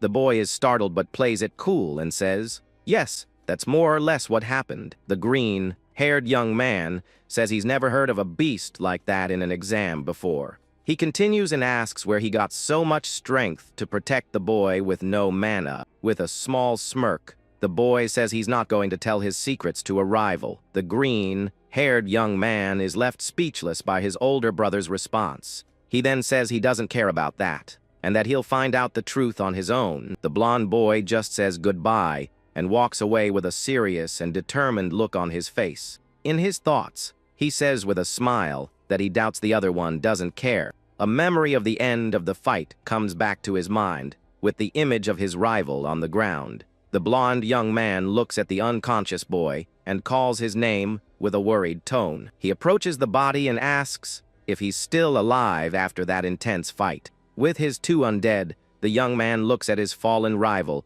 and seems to have a plan in mind. With a look of pure malice, he stares at the boy and seems ready to act. With a slight smirk and a sweaty face, he seems to be plotting something very bad. Suddenly, he cuts off the head of the protagonist's undead with his sword in one go. The undead's head flies through the air and dissolves into a sinister black smoke in the process. With the sword stuck in the ground, the chain that held the creature shatters into pieces. He then mocks his rival, saying he lost by passing out in such a pathetic way. With that, he carries the unconscious boy and claims that he was the one who defeated the beast. With a small smirk, he says he was the one who protected the young man from the beast and saved him. He then celebrates his victory and says his rival got what he deserved for being weak. From a distance, Lord Gilgren watches the scene with the young men in the courtyard of the giant mansion. Beside him, the servant watches him with a serious and slightly worried look. The guy with glasses then asks if he's sure that all of this is right. He reveals that it wasn't the blonde boy who defeated the beast, and that the crystal saw everything. With that, the man explains that the broken crystal detected the mana that was released. He states that the mana undoubtedly belonged to the protagonist and asks what he's planning. But Gilgren just gives a small smirk with a sinister and mysterious look. The servant then sighs and seems to have accepted his master's decision. He then apologizes for his meddling and steps away, leaving the lord alone. With a small smirk, Gilgren seems very happy with the outcome of the exam. He thinks that among his sons, one of them has become very interesting to watch. Back in the courtyard, the blonde boy is in front of a water fountain, celebrating. With a slight smirk, he says that if he shows the medal, his mother will be happy. He thinks his rival will be annoyed, but he can deal with that later. He celebrates his victory and says his rival just got lucky taking out a beast once. Suddenly, his mother calls him, and the boy turns to her with a surprised look. With a smile on his face, he shouts his mother's name with great happiness in his voice. He then runs toward her and yells that he did it and passed the exam successfully. With his eyes full of tears, he says he has finally brought glory to their house. But out of nowhere, his mother hits him with a hard slap across the face that sends him flying. The boy falls to the ground, shocked and confused about what just happened. The blow throws him into the water fountain, leaving him completely wet and confused. He stares at his mother with a look of pure confusion and can't believe the scene. The boy tries to get up and leans on the edge of the fountain to face his mother. Sitting in the water, he wonders what on earth that was and why she attacked him. With water dripping down his face, He stares at his mother with a look of pure disbelief. Suddenly, a voice calls him, and he sees the protagonist standing in front of him with a cold look. With a small smirk, the young man calls him Big Brother in a mocking tone. The blonde boy is speechless and his face turns pale with fear upon seeing his rival there. He tries to explain himself, but can't find the right words for the situation. Elsewhere, some young men wonder if that's really the protagonist there at the fountain. Sitting on the edge of the fountain, the young man says it looks like he failed the exam. He adds that it was a shame, especially after defeating the rank of beast. The blonde boy glares at him with a look of pure hatred and contempt for his cold attitude. With a sweaty face and clenched teeth, he can't believe what he's hearing. The protagonist then asks if he didn't just take credit for everything he did and say it was him.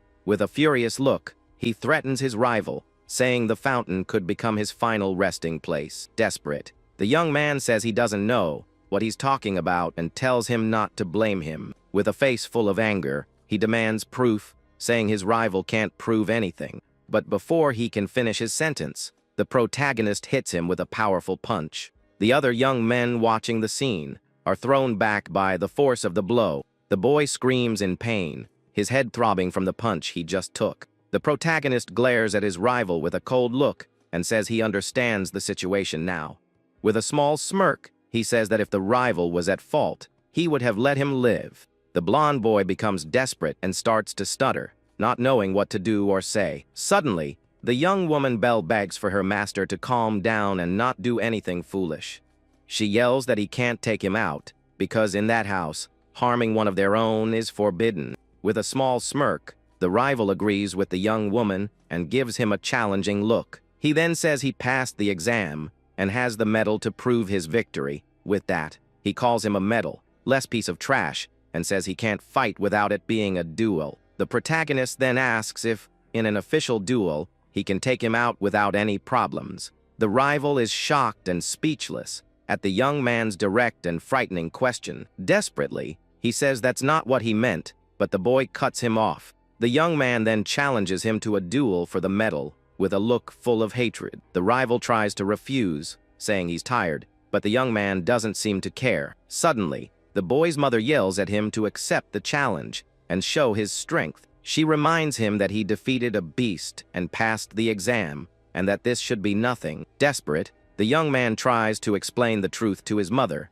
but is interrupted again. The protagonist grabs him by the face and glares at him with his glowing red eyes. With his hand dripping with water, the boy begs his rival to stop, but he doesn't listen. He then asks if the rival is going to duel, saying it should be easy for him. The blonde young man stammers and says he's not dueling him. No way, not right now. With a look full of fury, the protagonist seems to have reached his limit. He then starts holding his rival's head down in the fountain with all his strength, without any mercy. The boy struggles in the water, trying to break free, but the young man is much stronger. The boy's mother screams desperately for him to get up and fight like a real man. From a distance, the other young men watch the scene, and one of them says the rival is going to do it. The young woman calls for her master with a worried look at the situation in the fountain. With a face full of anger, the protagonist seems ready to end it all. In his thoughts, he tells himself he knows what he needs to do in that moment. The image of the hero Chronogaius returns to his mind with a serious and determined look. A voice in his head says, this isn't something the sword saint should be doing. He then remembers Lord Gilgren and thinks he can't defeat him right now. The young man knows he needs to get close to him and can't lose the chance to be in good standing. With that, he gets up and asks his rival if he's going to duel with him or not. With his foot on his rival's face, he asks if he'd rather duel or meet his end right there in the fountain. With a look full of determination, the protagonist seems to have accepted the challenge of the duel. With a bleeding eye, the young man seems to have reached a new and dangerous conclusion. Suddenly, a mysterious figure appears and interrupts the fight between the two brothers at the fountain. The green-haired young man faces the protagonist with a serious look, his sword in hand. With a firm and decided tone, he tells the protagonist that's enough fighting.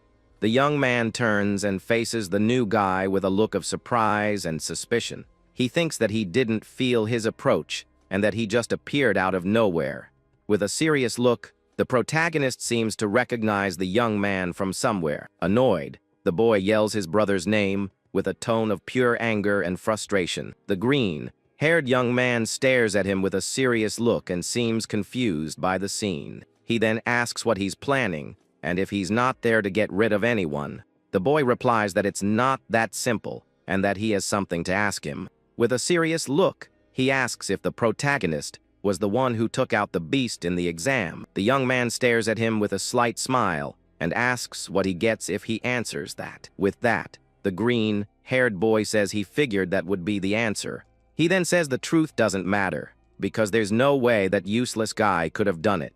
The green-haired young man holds a golden medal with a serious and determined look. He says he also passed the exam and will accept the challenge in his brother's place. Suddenly, a green aura envelopes the young man, and he prepares for the upcoming battle. The protagonist is surprised by the brother's attitude and stares at him with a shocked look. With a challenging look, he calls him to a duel and says the exam left him feeling rusty. With a small smirk, the protagonist says that now things are getting good. The rival then warns him, saying Helios is on another level and he can't win, but the boy ignores him and says he doesn't care who he takes the medal from. With a confident look, he seems ready to face any challenge that comes his way. A blue aura surrounds the young man, and he prepares to fight with everything he has now. With a slight smirk, he says he was getting bored of fighting only weak people. The two face each other with their auras glowing, preparing for the duel to begin. With their auras flaring, the two face off, and the green-haired one challenges him to a duel. With a serious look, he says he hopes the protagonist will at least entertain him a little. The boy then gives a small smirk and says that things are getting fun now. The two take their positions, facing each other, ready for the start of the great duel. But out of nowhere, a woman's voice shouts for the two young men to stop right now. The young woman Belle arrives with a serious and determined look to stop their fight. The protagonist then looks at her and tells her not to interfere, as it's none of her business. She explains that a fight between brothers is okay, but an official duel has its rules. The green-haired young man looks at her with a serious expression and seems to be thinking about it. The boy then complains and says he doesn't care about the rules and wants to fight right there. But his brother agrees with the young woman and says if they break the rules, they'll both be kicked out. Annoyed, the protagonist says that's ridiculous and that Gilgran is a pain in the neck. Suddenly, the green-haired young man glares at him, shocked by what he heard. He gets really mad that the protagonist called his father by his name without any respect. With a look of pure hatred, he says his rival deserves to be taken out 10,000 times for that. But the boy just looks at him with a slight smirk and doesn't seem to care about the threat. The scene then changes to a burning torch in a dark and mysterious place. With that, the sign shows they are in the blood-stained courtyard, a grim place. The two young men then take their positions in a battle arena for the official duel. The green-haired young man prepares for the fight, with his green aura completely covering him. The protagonist then walks toward him, with Belle watching from a distance, worried. With a serious look on his face, the young man seems ready for the challenge that awaits him. He and Belle then observe the place, which is decorated with giant, scary skulls. The boy then questions what an official venue is, and says this is just a dirty arena. Worried, the young woman asks her master not to push himself too hard in this dangerous fight. She says Helios is one of the strongest brothers, and that he takes out everyone who faces him without mercy. His talent was recognized so early that he was already going on missions at just 8 years old. With a slight smirk, the protagonist says that sounds like a lot of fun to him. The young woman then warns him and says there's one more thing he needs to know about his rival. In the mansion, Helios is known as the White Rose Reaper for his skill with the sword. With tear-filled eyes, she begs her master to be very careful in the duel, but the boy jokes and says he doesn't care if the rose is white or black, because he'll crush it. Suddenly, a loud noise echoes in the arena, and a mechanism starts to activate. The walls of the place begin to move, revealing a deadly trap with spikes. The protagonist stares at the scene with a surprised look and wonders what that is. The walls close in and are now covered with sharp spikes, with skulls impaled on them. The place transforms into a cage of spikes, and the two young men are trapped inside. With a slight smirk, he says that this arena is a bit over the top for a duel. He then stretches and tells his brother they can start the fight anytime. The green-haired young man glares at him, his aura completely surrounding him, and gets ready. With a look of hatred, he says his rival doesn't know his place and asks if he's ready. The protagonist provokes him, saying that if he loses, he'll call him the white-haired fool forever. With his eyes glowing with rage, the rival says he's going to shut the boy's mouth for good. From a distance, other young men watch the scene from the stands with looks of pure curiosity. One of them wonders what the boy is thinking, because if he loses, he'll be expelled from the house. Another blonde young man watches the scene with a serious look and seems to be thinking about it. Several people are in the stands to watch the duel between the two brothers. Suddenly, Lord Gilgren appears in the place with a serious and imposing look on his face. The green-haired young man is shocked to see his father there and stammers his name out loud. The other young men kneel and seem to be afraid of the Lord's presence. The servant then appears and, with a firm voice, orders everyone present to be silent. With a cold look, the protagonist thinks that Lord Gilgren has finally shown his face. With that, all the young men in the stands kneel in fear of the Lord's presence. The green-haired young man also kneels in the arena with a look of pure respect. With a slight smile, Gilgren tells the two of them to show him what they can do. The protagonist thinks that this duel is just one step to reach his true target. With a look full of determination, he swears to himself that he will uncover his secret. The servant then asks his master to ring the bell to start all the fun. With that, Gilgren uses his magic and tells the two to enjoy the duel to the fullest. A small purple flame appears in the middle of the battle arena between the two young brothers. With the magic, the flame transforms into a wine glass with a purple liquid inside. The two young men stare at the glass in the middle of the arena and seem to understand the signal to start. With a small smirk, the protagonist prepares for the start of the awaited duel. His brother also gives a slight smile, his green aura completely enveloping him. Suddenly, the glass shatters into pieces, and the duel between the two brothers finally begins. The green-haired young man focuses his gaze and prepares for the first attack of the fight. With his thorny aura, he rushes at high speed toward his opponent. Thorny vines wrap around his sword, and he prepares for a precise strike. He then jumps and delivers a powerful blow toward the protagonist with all he has. But the boy blocks the attack and says his brother seems to be in a big hurry. He then pushes him away and asks if he's trying to show off for his dad. The green-haired young man jumps into the air and prepares an aerial attack with his green vines. With a downward strike, he tries to hit the protagonist with all his strength. With a slight smirk, the boy thinks that his rival didn't think twice before attacking. He then launches a wave of green energy with his sword toward his rival. With a focused look, the green-haired young man seems very confident of victory. But the protagonist blocks the attack with his sword, and the two stare at each other up close. With a small smirk, he asks if his rival likes necks that much. The dust settles, and the young men in the stands can't believe what they're seeing. One of them wonders if that's really the protagonist they knew before this. In a memory, a blonde young man fights the rival with a yellow aura all around him. With a serious look, the green-haired young man says his rival is completely wrong. With his eyes glowing with rage, he says he just wants to cut his talkative mouth off. The audience is shocked to see the yellow aura and realizes it's level 4 mana. The two go back to clashing in a quick exchange of powerful blows. The green-haired young man seems to be getting the upper hand with his powerful attacks. With a jump, he dodges an attack and prepares for an aerial counterattack. The protagonist dodges a wave of energy and seems to be in trouble.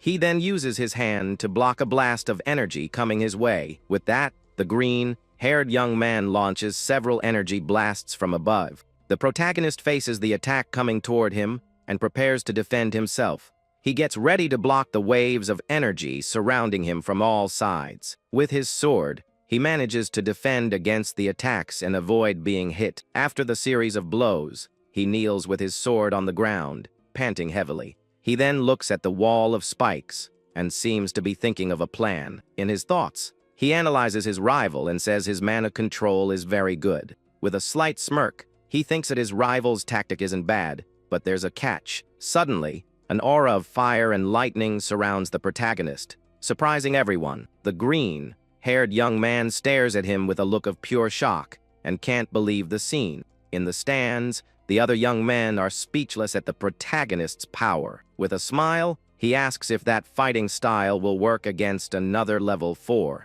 His brother stares at him, shocked and speechless at the new aura he just revealed. With a smirk, he calls him the White Rose Bastard and challenges him to a fight. The arena is illuminated by the auras of the two young men as the audience watches from above. With a furious look, the green-haired young man can't believe what he's seeing. He then wonders if his rival's style would work against someone with the same mana level.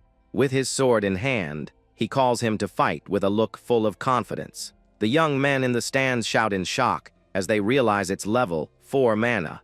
One of the young men says Helios was already strong, but the protagonist is also powerful. From a distance, Lord Gilgren watches the two auras of his sons glowing in the arena. With a slight smirk on his face, the Lord seems very interested in the duel, but he then thinks that something isn't right and seems to have noticed something important. With a sinister look, he wants the boy to show the power he's hiding. The green-haired young man is speechless, and his thorny aura completely covers him. Angrily, he wonders how the protagonist managed to reach level 4 mana. He then asks if his rival also received Lord Gilgren's blessing somehow. The protagonist looks at him, confused, and wonders what on earth this blessing is. He then jokes and asks if their father prayed for him to get stronger. His brother doesn't answer, and just stares at him with a serious and determined look. With that, he tightens his grip on his sword and prepares to attack again. He yells that he won't accept it, and that he won't lose to his brother. No way. With a look full of fury, he declares that he is the only one chosen by his father. Suddenly, a huge amount of green vines explodes from his body with full power. He then creates a giant sword of thorns and points it at his rival in the arena. With a slight smirk, the boy jokes that those tentacles are disgusting. With a face full of hatred, the green-haired young man yells for his rival to meet his end. He then attacks with his vine sword, with all the strength he has at the moment. The protagonist faces the giant attack coming his way and seems to be in trouble, but he moves at high speed and starts cutting the vines with his sharp sword.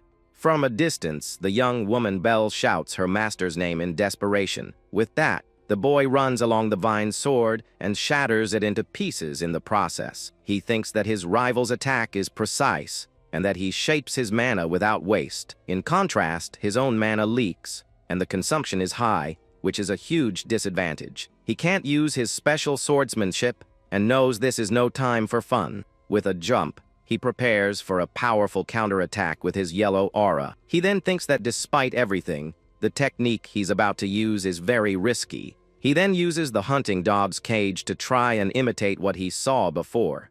His brother mocks him, saying his movements are too slow for him to dodge, but he's shocked to see that his previous rhythm has suddenly vanished. The green-haired young man then charges full speed at his opponent right now.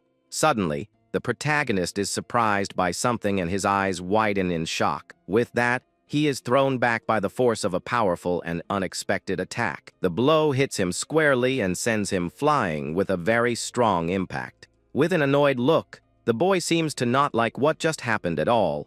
In the stands, Lord Gilgren watches the scene with a serious and thoughtful look. His eyes analyze every move of the two young men in the arena with great attention. Trapped in his rival's technique, the green-haired young man calls out for his father in desperation. With a sweaty face and wide eyes, he seems to be very afraid of the attack. Suddenly, he notices something, and his look fills with pure terror and despair. He yells that he won't give up his father's affection to someone like the protagonist. Angrily, the boy asks how he can like their father so much. His brother releases an absurd amount of power, creating vines all over the arena. With a look full of hatred, he glares at his rival and says this will be the end of everything. At that moment, the green-haired young man advances with his attack toward his opponent. From above, he delivers his strike, and the two prepare for a huge clash of powers. The protagonist glares back at him with his red eyes shining with determination. He then remembers his father and how he was always direct in his battles. In a memory, Lord Gilgren appears, fighting with his sword against several enemies. The boy thinks that he has always done things that way, and he's not going to change now. He doesn't need to think about details, as long as his power goes through his opponent. Suddenly, his brother is shocked by something and can't believe what he's seeing. With his aura of fire and lightning, the protagonist manages to defend against the vine attack. The green-haired young man is then pushed far away by the force of the counterattack. He screams desperately and asks what on earth the technique he just used was. In the stands, the young men look up and wonder what is happening. The young woman Belle shouts her master's name with an expression of pure terror on her face. From a distance, Lord Gilgren watches the smoke rising from the arena with a very serious look. He then just grunts and doesn't seem very impressed with the scene he saw. The protagonist's aura of fire and lightning begins to shape into a different form. With that, his hand grips the handle of the new weapon he created with his own mana. He then stomps hard on the ground, and the aura at his feet grows even stronger. In his new form, the protagonist reveals himself with a giant axe-shaped aura. The young men in the stands wonder in shock what kind of form that is he created. His brother is speechless, with his eyes wide with pure shock at the scene. The protagonist then calls him White Rose and tells him to grit his teeth now. The two auras face each other in the arena, and the giant fiery axe illuminates the place. The green-haired young man shouts and asks what on earth that technique he used was. With a small smirk, the boy repeats for the White Rose to grit his teeth. He then says he's going to rip out every single one of his thorns, leaving none behind. His brother looks at him, frightened, and seems to be afraid of the power surrounding him now. With that, the protagonist swings his aura axe toward his rival with everything he has. The green-haired young man is startled by the attack and doesn't know how to react. He then brings the blow down with all his strength from above into the arena. The axe of fire and lightning comes down with full force, and a huge explosion is about to happen. Suddenly, a massive explosion of golden light engulfs the entire battle arena. The young men in the stands scream in pain as they are hit by the shockwave. One of them asks if that's really the protagonist they knew, with so much power. The young woman Belle stares at the scene, shocked, and can't even say a word. Amidst the flames, the boy stands firm with his power completely enveloping him. Suddenly, his brother's feet touch the ground, and he seems to have survived the attack. Amidst the dust, the green-haired young man glares at his rival with a look of pure hatred. He accuses him of copying his technique and says his mana shaping is terrible. The boy jokes and says he's the hunter and his brother is just a weed. The green-haired young man glares at him with clenched teeth, enraged by the insult. He then repeats the word "queed" with a look of pure hatred on his face. He then challenges him, telling him to test him and see if he's really a weed. With that, he unleashes a massive amount of green vines toward his rival. The protagonist faces the attack with his red eyes glowing intensely. He then starts dodging the vines with incredible agility and speed. His brother gets annoyed when he sees he can't hit him and curses with great anger. The boy jokes and says that weeds are hard to get rid of and always grow back. That's why he says he's going to pull out his brother's roots with a powerful final attack. But the green-haired young man manages to defend himself at the last second with his vines. As the dust settles, the rival floats in the air while the protagonist looks up at him from below. Furious, he complains and says his rival's sword style is crude and low class. He then glares at his opponent with a look of contempt and seems to be thinking about something. Suddenly, the young man looks toward the stands and sees his father watching from afar. Lord Gilgren watches the scene with a serious and imposing expression on his face. He seems to be analyzing every detail of the fight with a very focused gaze on the two.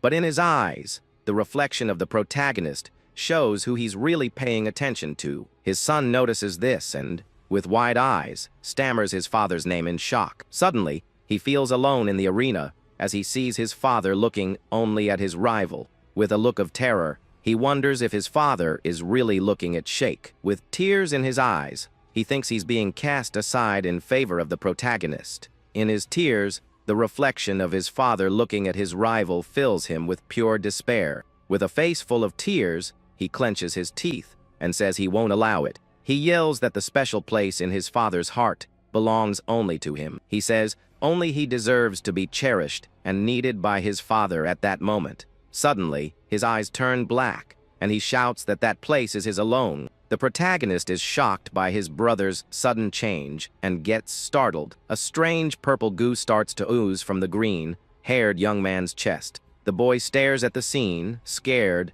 and wonders what on earth he's seeing. His brother says he is the only one allowed to merge with Lord Gilgren now.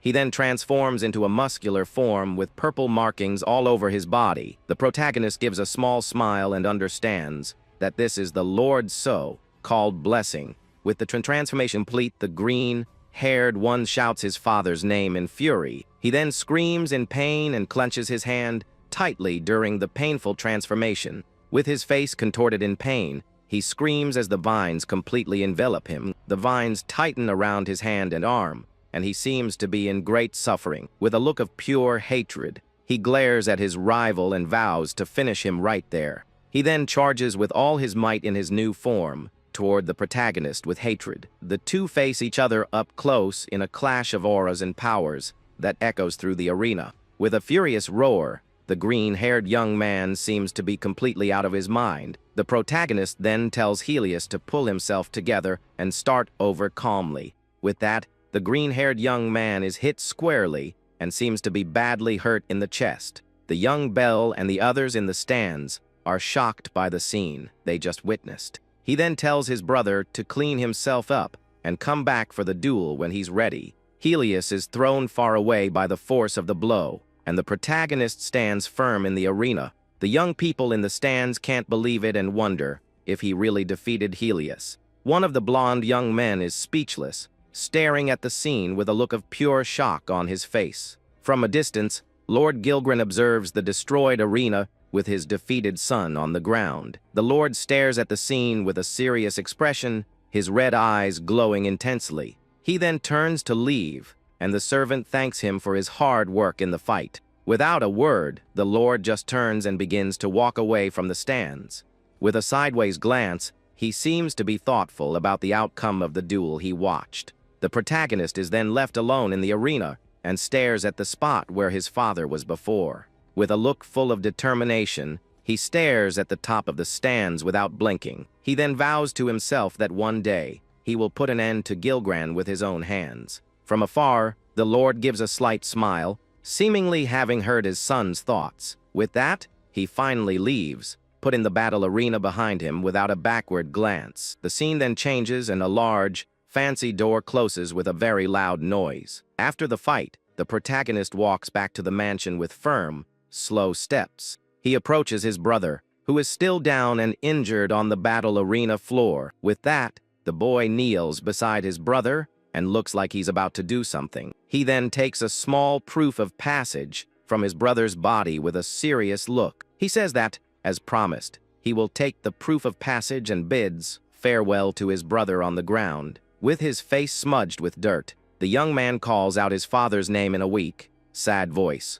The boy looks at his defeated rival on the ground and seems unconcerned by his suffering. He turns and tells his brother to live his own life from now on, without his father. Suddenly, the Lord's servant appears in a flash of purple light and faces the protagonist. He congratulates the young man on his assignment to the mansion's lower division. The man says he will inform him about the future later and asks him to rest for today. With an angry look, the boy mutters and tells the servant to mind his own business. But suddenly, he feels something strange in his body and his eyes widen in surprise. With that, the boy falls to his knees on the ground, seemingly in great pain. He thinks that this is the side effect of mana consumption and that he can't avoid it.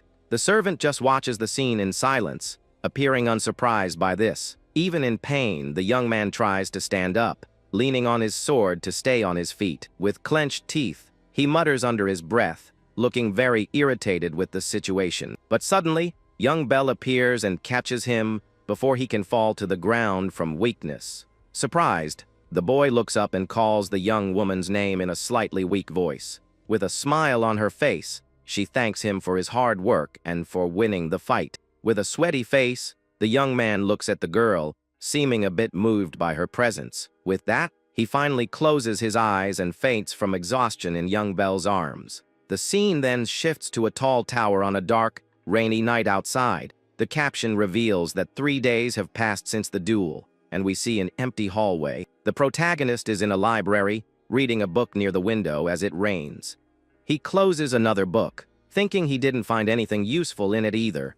The young man thinks that he has searched every library in the mansion, but has found nothing. He still can't find a clue about the secret behind Gilgran's power. He feels like he has reached the starting line, but still can't take the first step. With a focused gaze, he thinks there must be some kind of clue somewhere. Suddenly, 3 young men appear and call him a loner for reading by himself. The boy then looks up from his book and glares at them with an annoyed expression. Irritated, the boy asks what the idiots want, and the young man with a top knot provokes him with a smirk. He complains that it's 3 against 1, and that this family is always the same way. The rival smirks and says that if they beat the guy who defeated Helios, their reputation will soar. With that, the 3 of them unleash their auras, and the group's leader yells for his rival to go down. With a battle cry, the young man with the top knot and his friends charge toward him with everything they've got. But in the blink of an eye, the protagonist lands an elbow in the leader's stomach. With that, he also hits the second young man with a quick blow, leaving him breathless. The third young man is hit squarely and falls to the ground, out cold with his tongue out. Lying on the table, the 3 young men have been defeated, and the boy says they are just weak. He then turns his back and says that this kind of boring stuff is not for him at all. With a serious look, he decides he will find a head-on solution to his problems. He then tells the young men to clean everything up, and then he will leave them alone for now. Frightened, they stammer and call the young master by his name, afraid of his threat. Suddenly, young Belle appears and says she has been looking all over for him. She gets annoyed at what he said, and the boy apologizes, saying he spoke without thinking. But the young woman says that Lord Gilgran is calling for him and has something to tell him. With a surprised look, the protagonist seems unable to believe what he just heard from her. He thinks that his father has finally called for him, and that it took longer than he expected. With a gaze full of determination, he accepts the summons and prepares for the meeting. The protagonist then approaches a large door, appearing ready to enter. He thinks that he is finally getting closer to his father and his great objective. Other young men walk down a fancy hallway, seemingly heading to the same place. The boy glares at the other young men, walking down the hall with looks of superiority. Suddenly, one of the blonde young men looks at him and calls his name with a surprised expression. Another young man laughs and teases him for being late again, but the boy just ignores him. The blonde young man then gets angry and calls him a gloomy outcast for ignoring him. The protagonist just glances at him from the side, seemingly unbothered by his taunts. With his sword in hand, the blonde young man glares at the protagonist with a serious, challenging look. The boy then ignores him and continues on his way down the hall toward his destination. The blonde young man watches him from a distance, appearing to analyze his rival's every move. In his thoughts, the protagonist tells himself that this guy is very strange. He is sure that there is something off about that young man, and that he needs to keep an eye on him. From afar, the blonde young man gives a slight smile, seeming to be plotting something. The protagonist just stares back at him in silence, looking thoughtful about what to do. He then arrives at his destination, and the servant guides him into the presence of Lord Gilgran. The Lord is sitting on his throne, and the servant thanks him for his efforts in the duel. Gilgran just nods, and the servant says that he is now part of the lower division. With a slight smile, the boy hears that the Lord has a direct order for him now. The servant then says his mission is to defend the frozen lands for 6 months. Shocked, the boy can't believe what he heard and stammers, not understanding the order. He asks if the lower division isn't supposed to serve alongside his father in the mansion. The servant explains that's not always the case, and that the mission is still very important to the Lord. Annoyed, the boy grumbles, and his dark aura begins to leak from his body in anger. In his thoughts, he screams that this is an exile, and that it makes no sense to him. The servant then reveals that a ritual will be performed to increase Gilgran's power. Protagonist is surprised and wonders what kind of ritual is going to happen. The man explains that the Lord will not appear on the front lines for 6 months. The boy's mission is to eliminate the magical beasts and dangers before the ritual begins. With a serious look, the protagonist thinks in silence about the mission he has received. He then decides to simplify things and faces his father with a determined gaze. He then promises that he will place him in a position even closer to him when he returns. With a serious look and a slight smile, the Lord asks what his son thinks of the proposal. The boy is surprised by the offer and wonders if that means getting closer to him. The servant informs him that the middle division has already arrived at the location and asks him to cooperate. The protagonist thinks he doesn't know what his father wants, but that it's not a bad deal for him. With a clenched fist, he kneels forcefully on the ground with a determined expression. He then accepts the mission and vows to himself that he will make his father regret his words. The scene then shifts to a horse's hoof walking through the snow on a cold, dark day. A carriage with 2 black horses travels down a snow-covered dirt road. The driver says he can only take them this far, and that the rest of the way is up to them now. Suddenly, someone jumps out of the carriage and cries out in surprise at the scene outside. Young Belle appears in winter clothes and complains that it's very cold in that place. Annoyed, the boy asks why she came along, saying he could have done everything by himself. She calls him cruel and says her duty is to serve him until the very end, no matter what happens. The driver says goodbye and informs them that the Vestoria ruins are just ahead. He also warns them to be careful of the bad weather, and the young woman thanks him for his help. The girl is amazed by the snowy landscape and says it's the first time she's seen anything like it. But the protagonist ignores her and, with a serious look, stares at the Vestoria ruins in the distance. The young woman bids farewell to the driver and calls for her master so they can continue their journey. The two then walk through the snow toward their destination as the snow falls heavily. The protagonist covers his face to protect himself from the cold and continues his walk in the snow. From a distance, young Belle watches him, seeming to have trouble keeping up with him in the cold. He then turns around and asks what happened to all the energy she had before. She apologizes and says she didn't imagine it would be so hard to walk in this cold. With a serious look, the boy says that's enough for today and that they will stop to rest.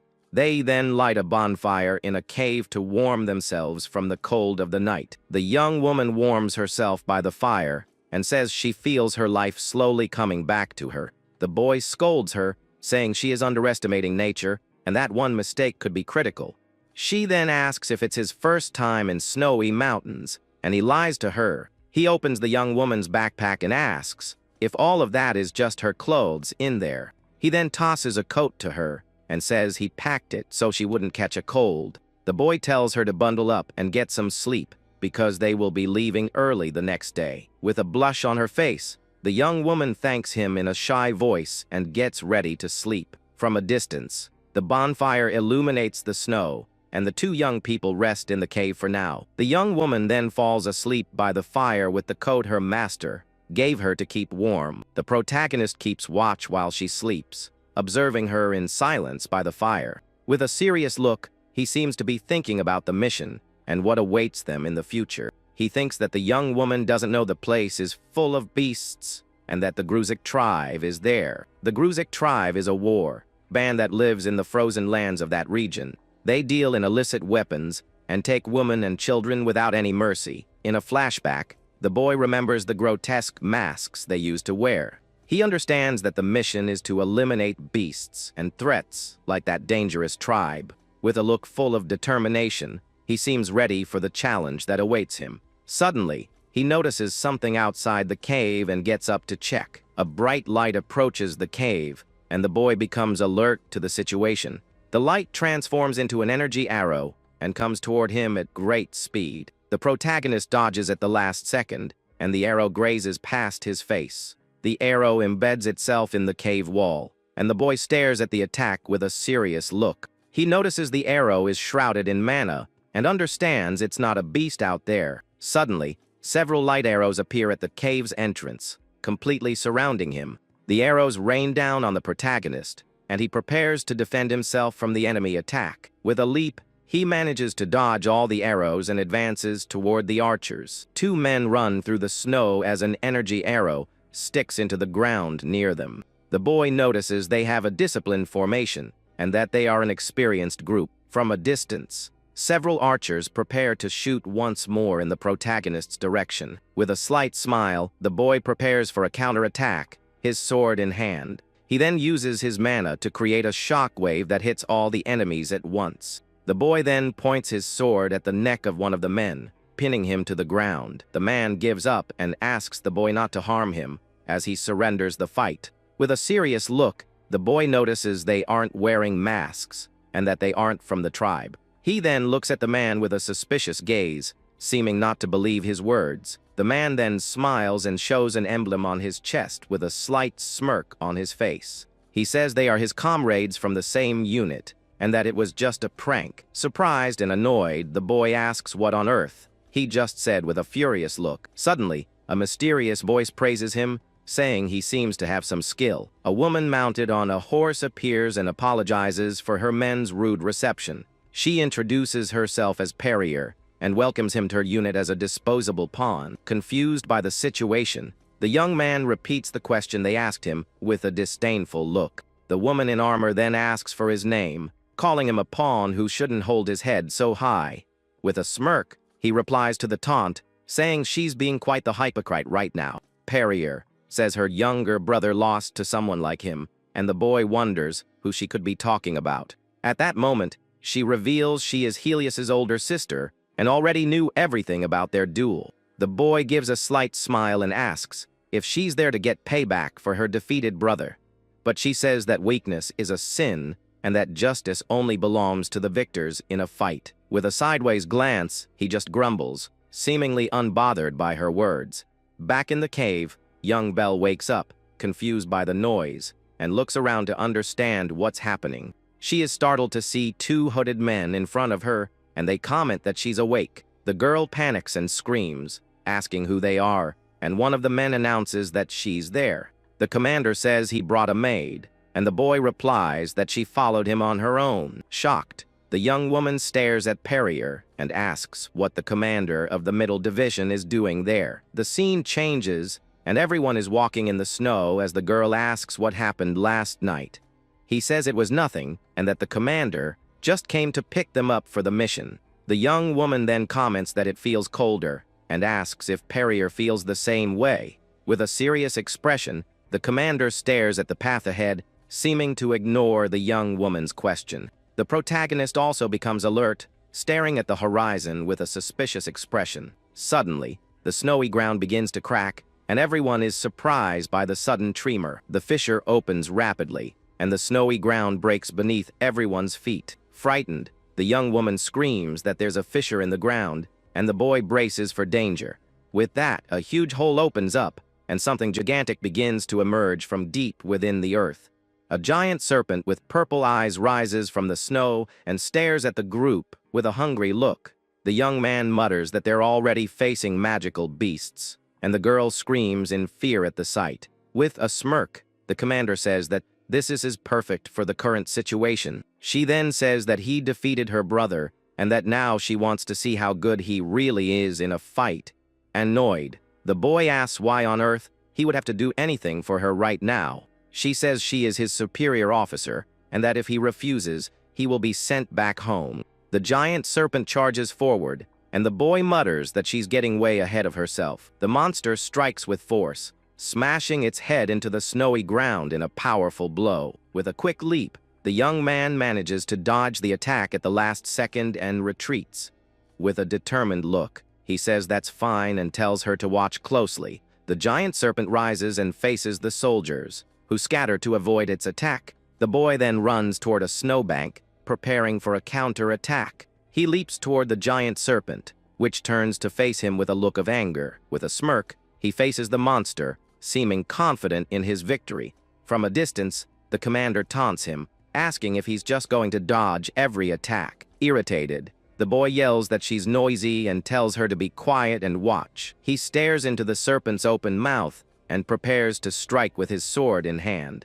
The boy then unleashes a powerful strike against the monster's scales with his sword. With a focused look, he seems to have a plan in mind to defeat the giant beast. But he notices something strange. His attack seems to have had no effect on the creature. The young man's sword can't pierce the serpent's scales, and it remains unharmed. The commander explains that the beast's scales are like titanium and retain heat. She says a common attack won't work and asks what he's going to do to win. The young man thanks her for the lecture as a blue aura begins to leak intensely from his body.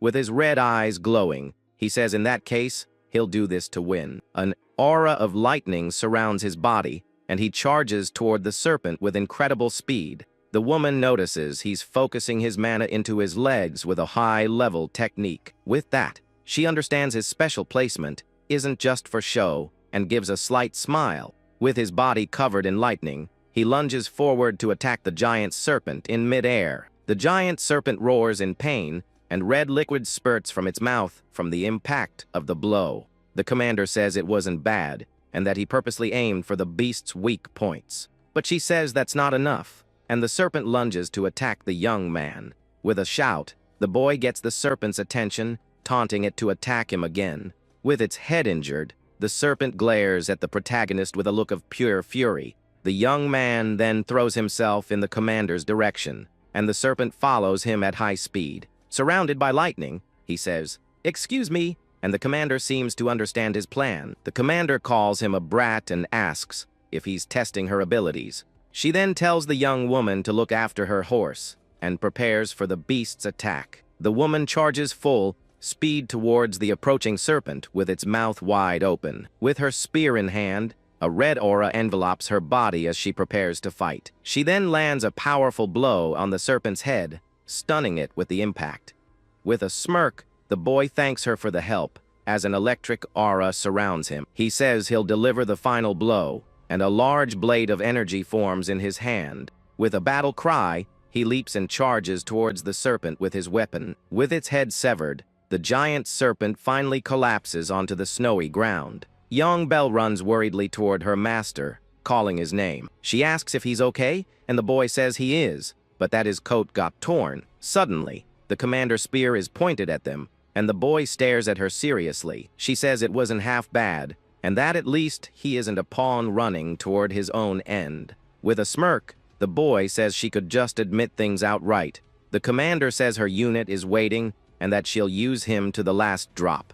With a smile, he tells the woman not to complain if he steals all the credit. The scene then shifts, and a red-haired man lets out a sigh of relief. A woman questions him, asking what he's doing just standing there in the cold. With a serious look, the man seems to be pondering something he noticed in the area. The woman calls him Hannah and says he's acting very strangely. He says what's strange is that his breath doesn't turn white despite the cold. She laughs and says it's because they are higher than any mountain in the country. The woman explains that in the dry, cold air, breath doesn't condense easily. He praises her for her knowledge, and she says she just read a little about it. Surprised, he wonders how she knew the books were from his personal office. He says he's a combat specialist and will leave the academic part to her. With a smile, she says she's counting on him and calls him Sword Saint Chronogaius. Back in the present, the group walks through the snow, and the atmosphere seems more tense. With a serious look, the protagonist stares at the path ahead without saying a word. The commander leads the group on her horse, and the others follow her in silence. The hooded soldiers walk silently, and the tension grows with every step. Young Belle watches the scene in silence, seeming uncomfortable with the atmosphere. She calls to her master and comments that everything has suddenly become very quiet. He says they're not on a picnic, and that there's no need for small talk. She agrees but says the surrounding silence is frightening, as if time has stopped. The young woman also says she feels colder, and that her breath now forms white clouds. He explains that it's quiet because the snow absorbs sound and cold because heat escapes. The boy says that although beautiful, this is a world of stillness where life itself comes to a halt. The young woman agrees that even though it's so beautiful, the place is quite terrifying to her. Out of curiosity, she asks her master when he learned all those things. He replies that Hannah was a meteorology expert and that she taught him everything. With a sideways glance, the boy falls silent, seeming to remember something sad. The young woman repeats the name Hannah, but the boy turns away and says it's nothing, leaving her confused. The commander calls to the maid and says she'll tell her something interesting since she wants to talk so much. With a sideways glance, she then asks if the young woman has ever heard of the Krujik clan. The girl confirms, saying they are a relentless organization that operates illegally across all nations. The commander agrees, saying that these snowy mountains are their current territory.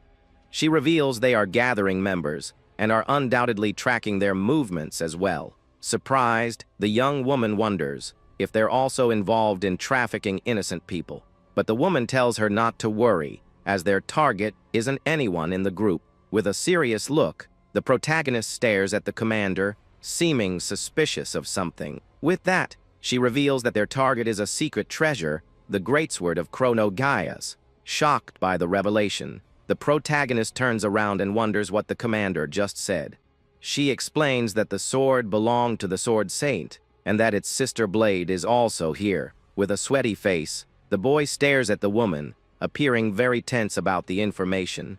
The young woman then remembers the name Chronogaias, seeming to recognize it from somewhere. The commander confirms, saying it's the name of the man Lord Gilgren, subdued with his power. She mentions he was the Sword Saint of the Kilchan Empire and the sage of the Vesperia Kingdom. With a smirk, she says the feat of taking down both of them is still a legend to this day. Suddenly, the boy feels dizzy and grumbles while holding his water bottle. The commander says if something like the legendary sword exists, she definitely wants it. With a wicked smile, she swears she won't let trash like the Krujik clan get their hands on it. With a sideways glance, the protagonist glares at the woman, looking extremely angry about the situation. The young woman then calls out to him, and the boy plays it cool, drinking some water to calm himself. One of the soldiers says it's impossible to know how strong Chrono was, and that he would have wanted to fight him.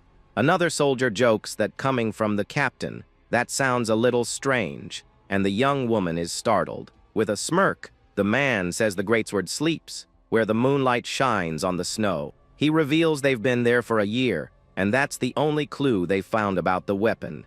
He says it sounds like a fairy tale, and that he bets 20 that the sword doesn't even really exist. The protagonist stares at the horizon, seeming to be deep in thought about the man's words. In his thoughts, he says that a blade identical to his greatsword is in this place. He thinks that he's felt it for a few days, and that his power and efficiency are increasing. With a determined look, he says that if the sword is really here, he won't let anyone take it.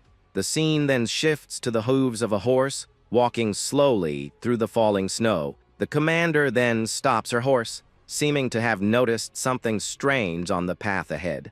The protagonist also stops and, with a serious look, stares suspiciously at the horizon. The other soldiers and the young woman are confused by the sudden stop and look around. Suddenly, a mysterious figure appears amidst the blizzard, watching the group from a distance. The captain asks what on earth that is, and everyone becomes alert in the tense situation. With a smirk, the commander says, "Speak of the devil," and he's finally appeared. The figure approaches, revealing a white mask with horns and glowing red eyes. The young woman screams in fear, asking if that's a monster, while the captain draws his sword. The boy calms her down and tosses his coat aside, preparing for the coming fight. With a smirk, he says it looks like the Krujik clan is putting on a show for them. The masked man stares at them in silence as an electric aura begins to leak from his body. Suddenly, several other masked men appear, surrounding the group from all sides. More masked men appear, and the group finds themselves completely encircled by enemies.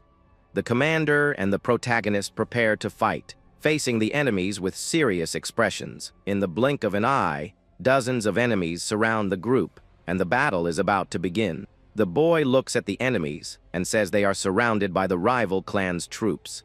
The commander says they were already planning to hunt them down, so this just saves them the trouble. With a smirk, the young man says that was an overstatement, but asks who will be the first to fight.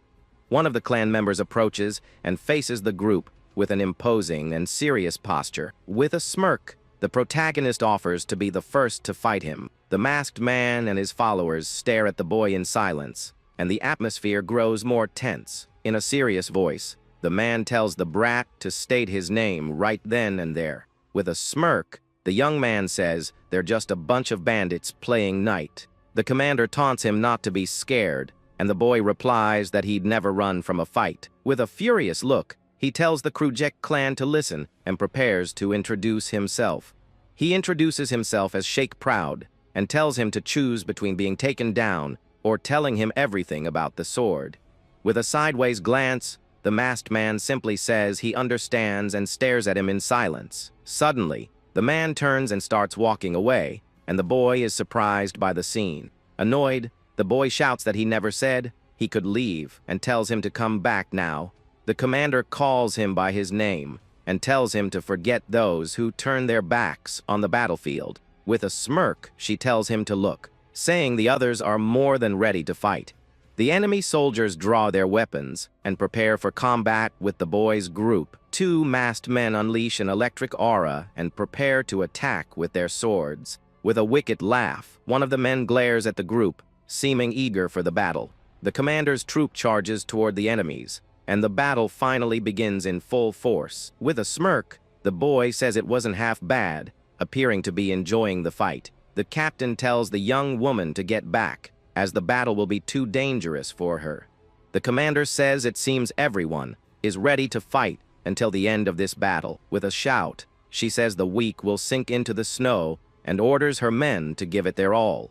With a war cry, the soldiers unleash their auras and charge at the enemies with everything they have. The commander also unleashes a red aura and prepares to fight with her spear in hand. The group advances, and the enemies prepare to counter, attack with their weapons ready. The enemy leader gives a smirk, appearing confident in his victory. With a smirk, the protagonist says they live up to the name of the middle division. With a furious shout, the commander charges forward and orders her men to attack with full force. She leaps and prepares for a powerful attack with her spear as a red aura surrounds her. The battle begins, and the two sides clash in a fierce combat full of action and powerful blows.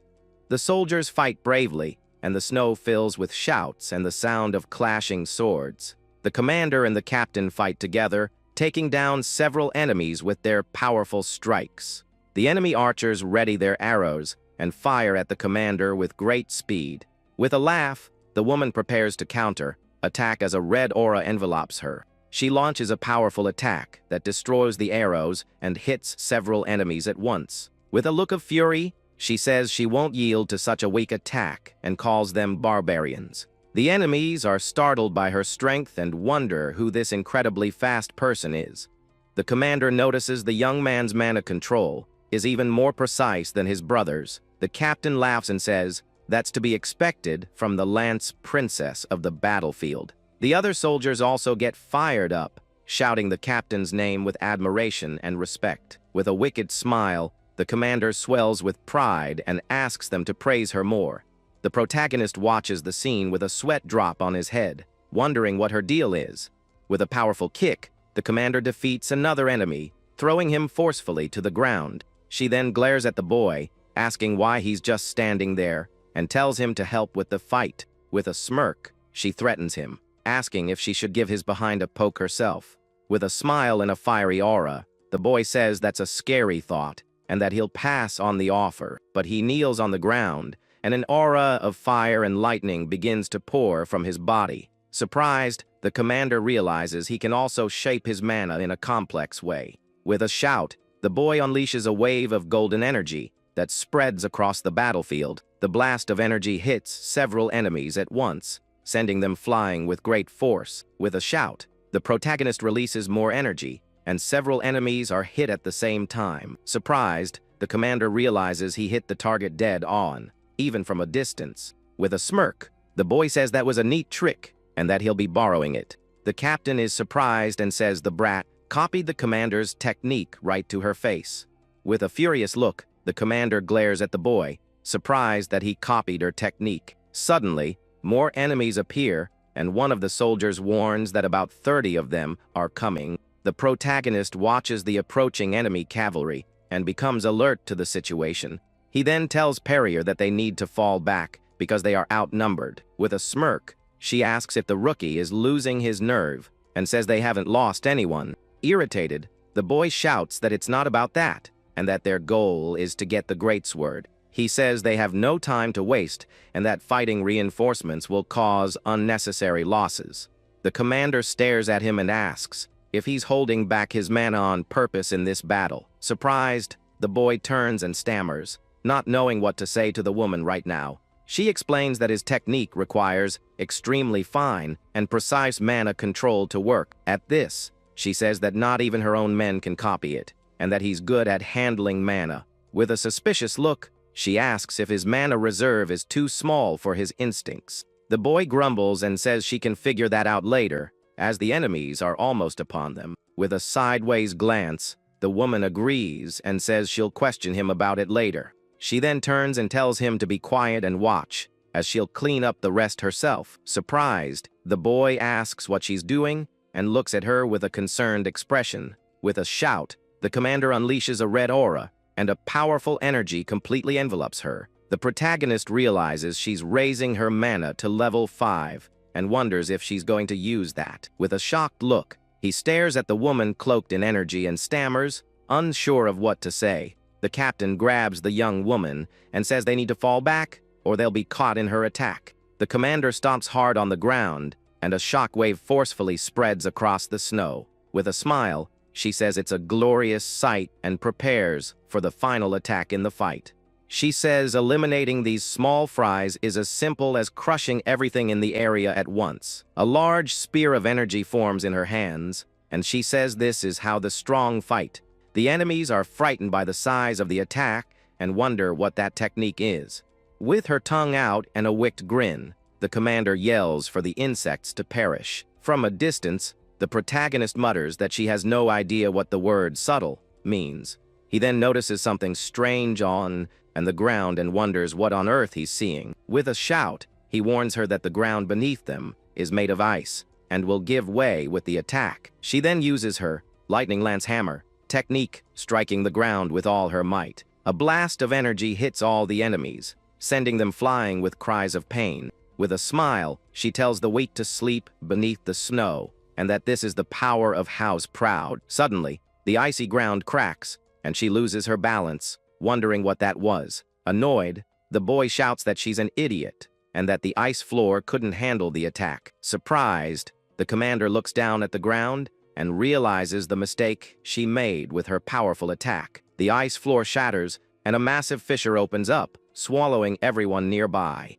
The boy shouts that she broke the very earth and stares at her with a look of pure desperation. With clenched teeth, he yells, "No," and that the crevasse is too deep for them. The young woman and the captain scream the names of the two who are falling into the ice fissure. The protagonist leaps toward the commander, trying to reach her as they fall into the abyss. The two of them fall at high speed as the darkness of the abyss completely envelops them. On the surface, the survivors are terrified by the scene, wondering what happened to the area. The captain stares into the abyss and says that at that depth, they wouldn't survive the fall. The young woman stares into the hole and calls for her master with a voice full of desperation and fear. As they fall, the boy calls her an idiot and says anyone with a brain would have known what would happen. The commander defends herself, saying this is what happens when he so easily copies her technique. Annoyed, she taunts him, asking if she's lost her mind over a brat like him. With wide eyes,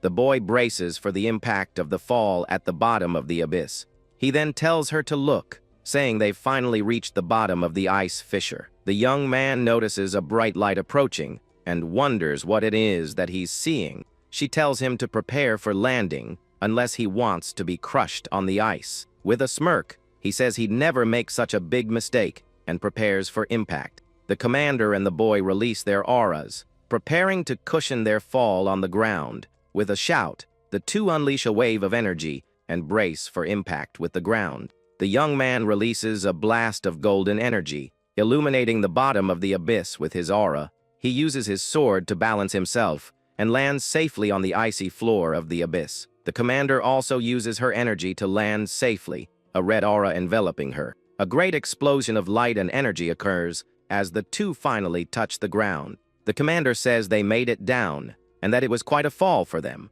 With a look of irritation, the boy calls her a muscle-brained maniac for her recklessness. He says he's starting to understand her personality, and that for Helios's sister, she's pretty rude. She says now they need to figure out how to get back, and that climbing isn't an option for them. She suggests they pick a direction and walk to find an exit or a path. With a smirk, she says they'll split up and each will go their own way. The boy agrees but warns her not to use her mana recklessly again in this place. With a mischievous smile, she says if she finds something, she'll slap his behind so he can hear it. With a strange smile, the boy just agrees, and the two separate to explore the area. The boy walks through an ice corridor, following a small stream of glowing water. With a serious look, he wonders what on earth this place is and continues on his way. He then tests the wall with his sword and realizes it's harder than it looks. The young man says it looks like obsidian, but that it's even harder than the volcanic rock. He thinks that his blade won't cut unless it's coated in mana, and looks at the stream. He then remembers that this is the clan's target and the treasure of the Serpent's river. Suddenly, a blade of energy appears, and the boy turns to defend himself from the surprise attack. With a smirk, he says that wasn't half bad, and faces the enemy that appeared. A masked man appears, and the boy realizes he didn't sense him until the last second. The masked man looks at him and asks who he is to have such courage for a boy. The young man recognizes him as the man from before and readies his sword for battle. With a smirk, he introduces himself as Sheikh Proud and asks him to tell him what he knows. The masked man stares at him with his red eyes, seeming to recognize his name from somewhere. With a swift movement, the man charges and attacks the boy with his energy blade. The protagonist faces the attack seriously and prepares to counter-attack with his sword. The masked man calls him proud, says it's the hated bloodline that stained their honor. With a smirk, the boy taunts him for running away and asks what honor he's talking about. With a hateful glare, the masked man says he doesn't like him and looks at him with contempt. With his eyes glowing red, the young man glares back with an expression of anger. The masked man questions him, asking why he has come for the greatsword as well. Surprised, the boy asks what he means and looks at him with a confused expression. The masked man tells him not to play dumb and that their revenge will not be interrupted. With a shout, he swears he will take the greatsword and defeat Gilgran to cleanse his clan. The boy asks if he plans to fight him right here and now and looks at him with a serious expression. He thinks that the way he spoke, it seems like he truly believes he can take down Gilgran. With a sideways glance, he remembers his father and thinks the blade might be linked to his secret. He thought he just needed a strong weapon, but now things have changed for him. The two glare at each other with determination, vowing not to let the other get the sword. With a shout, the two unleash their auras and prepare for the battle over the greatsword. They charge at each other, and their blades clash in a duel of auras and energy. The boy uses his sword to defend himself, and a large explosion of energy erupts from the ground.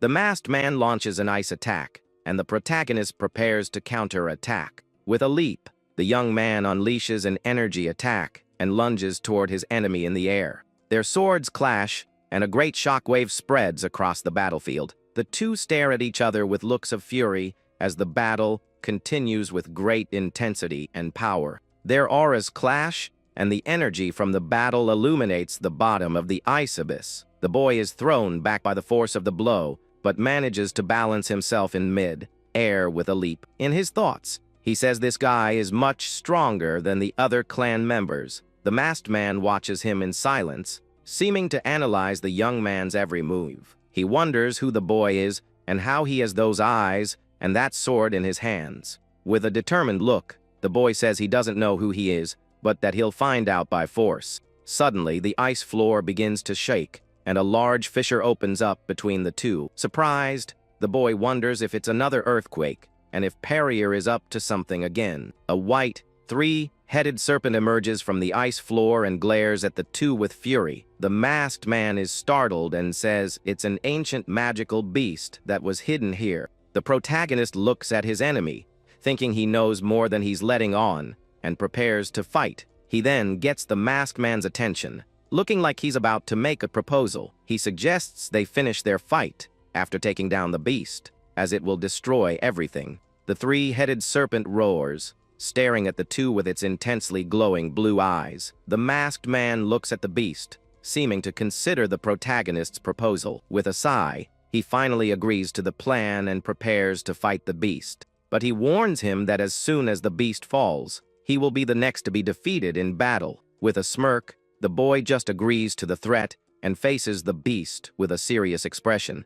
With a smirk, the young man says that's fine by him, and the two advance on the beast.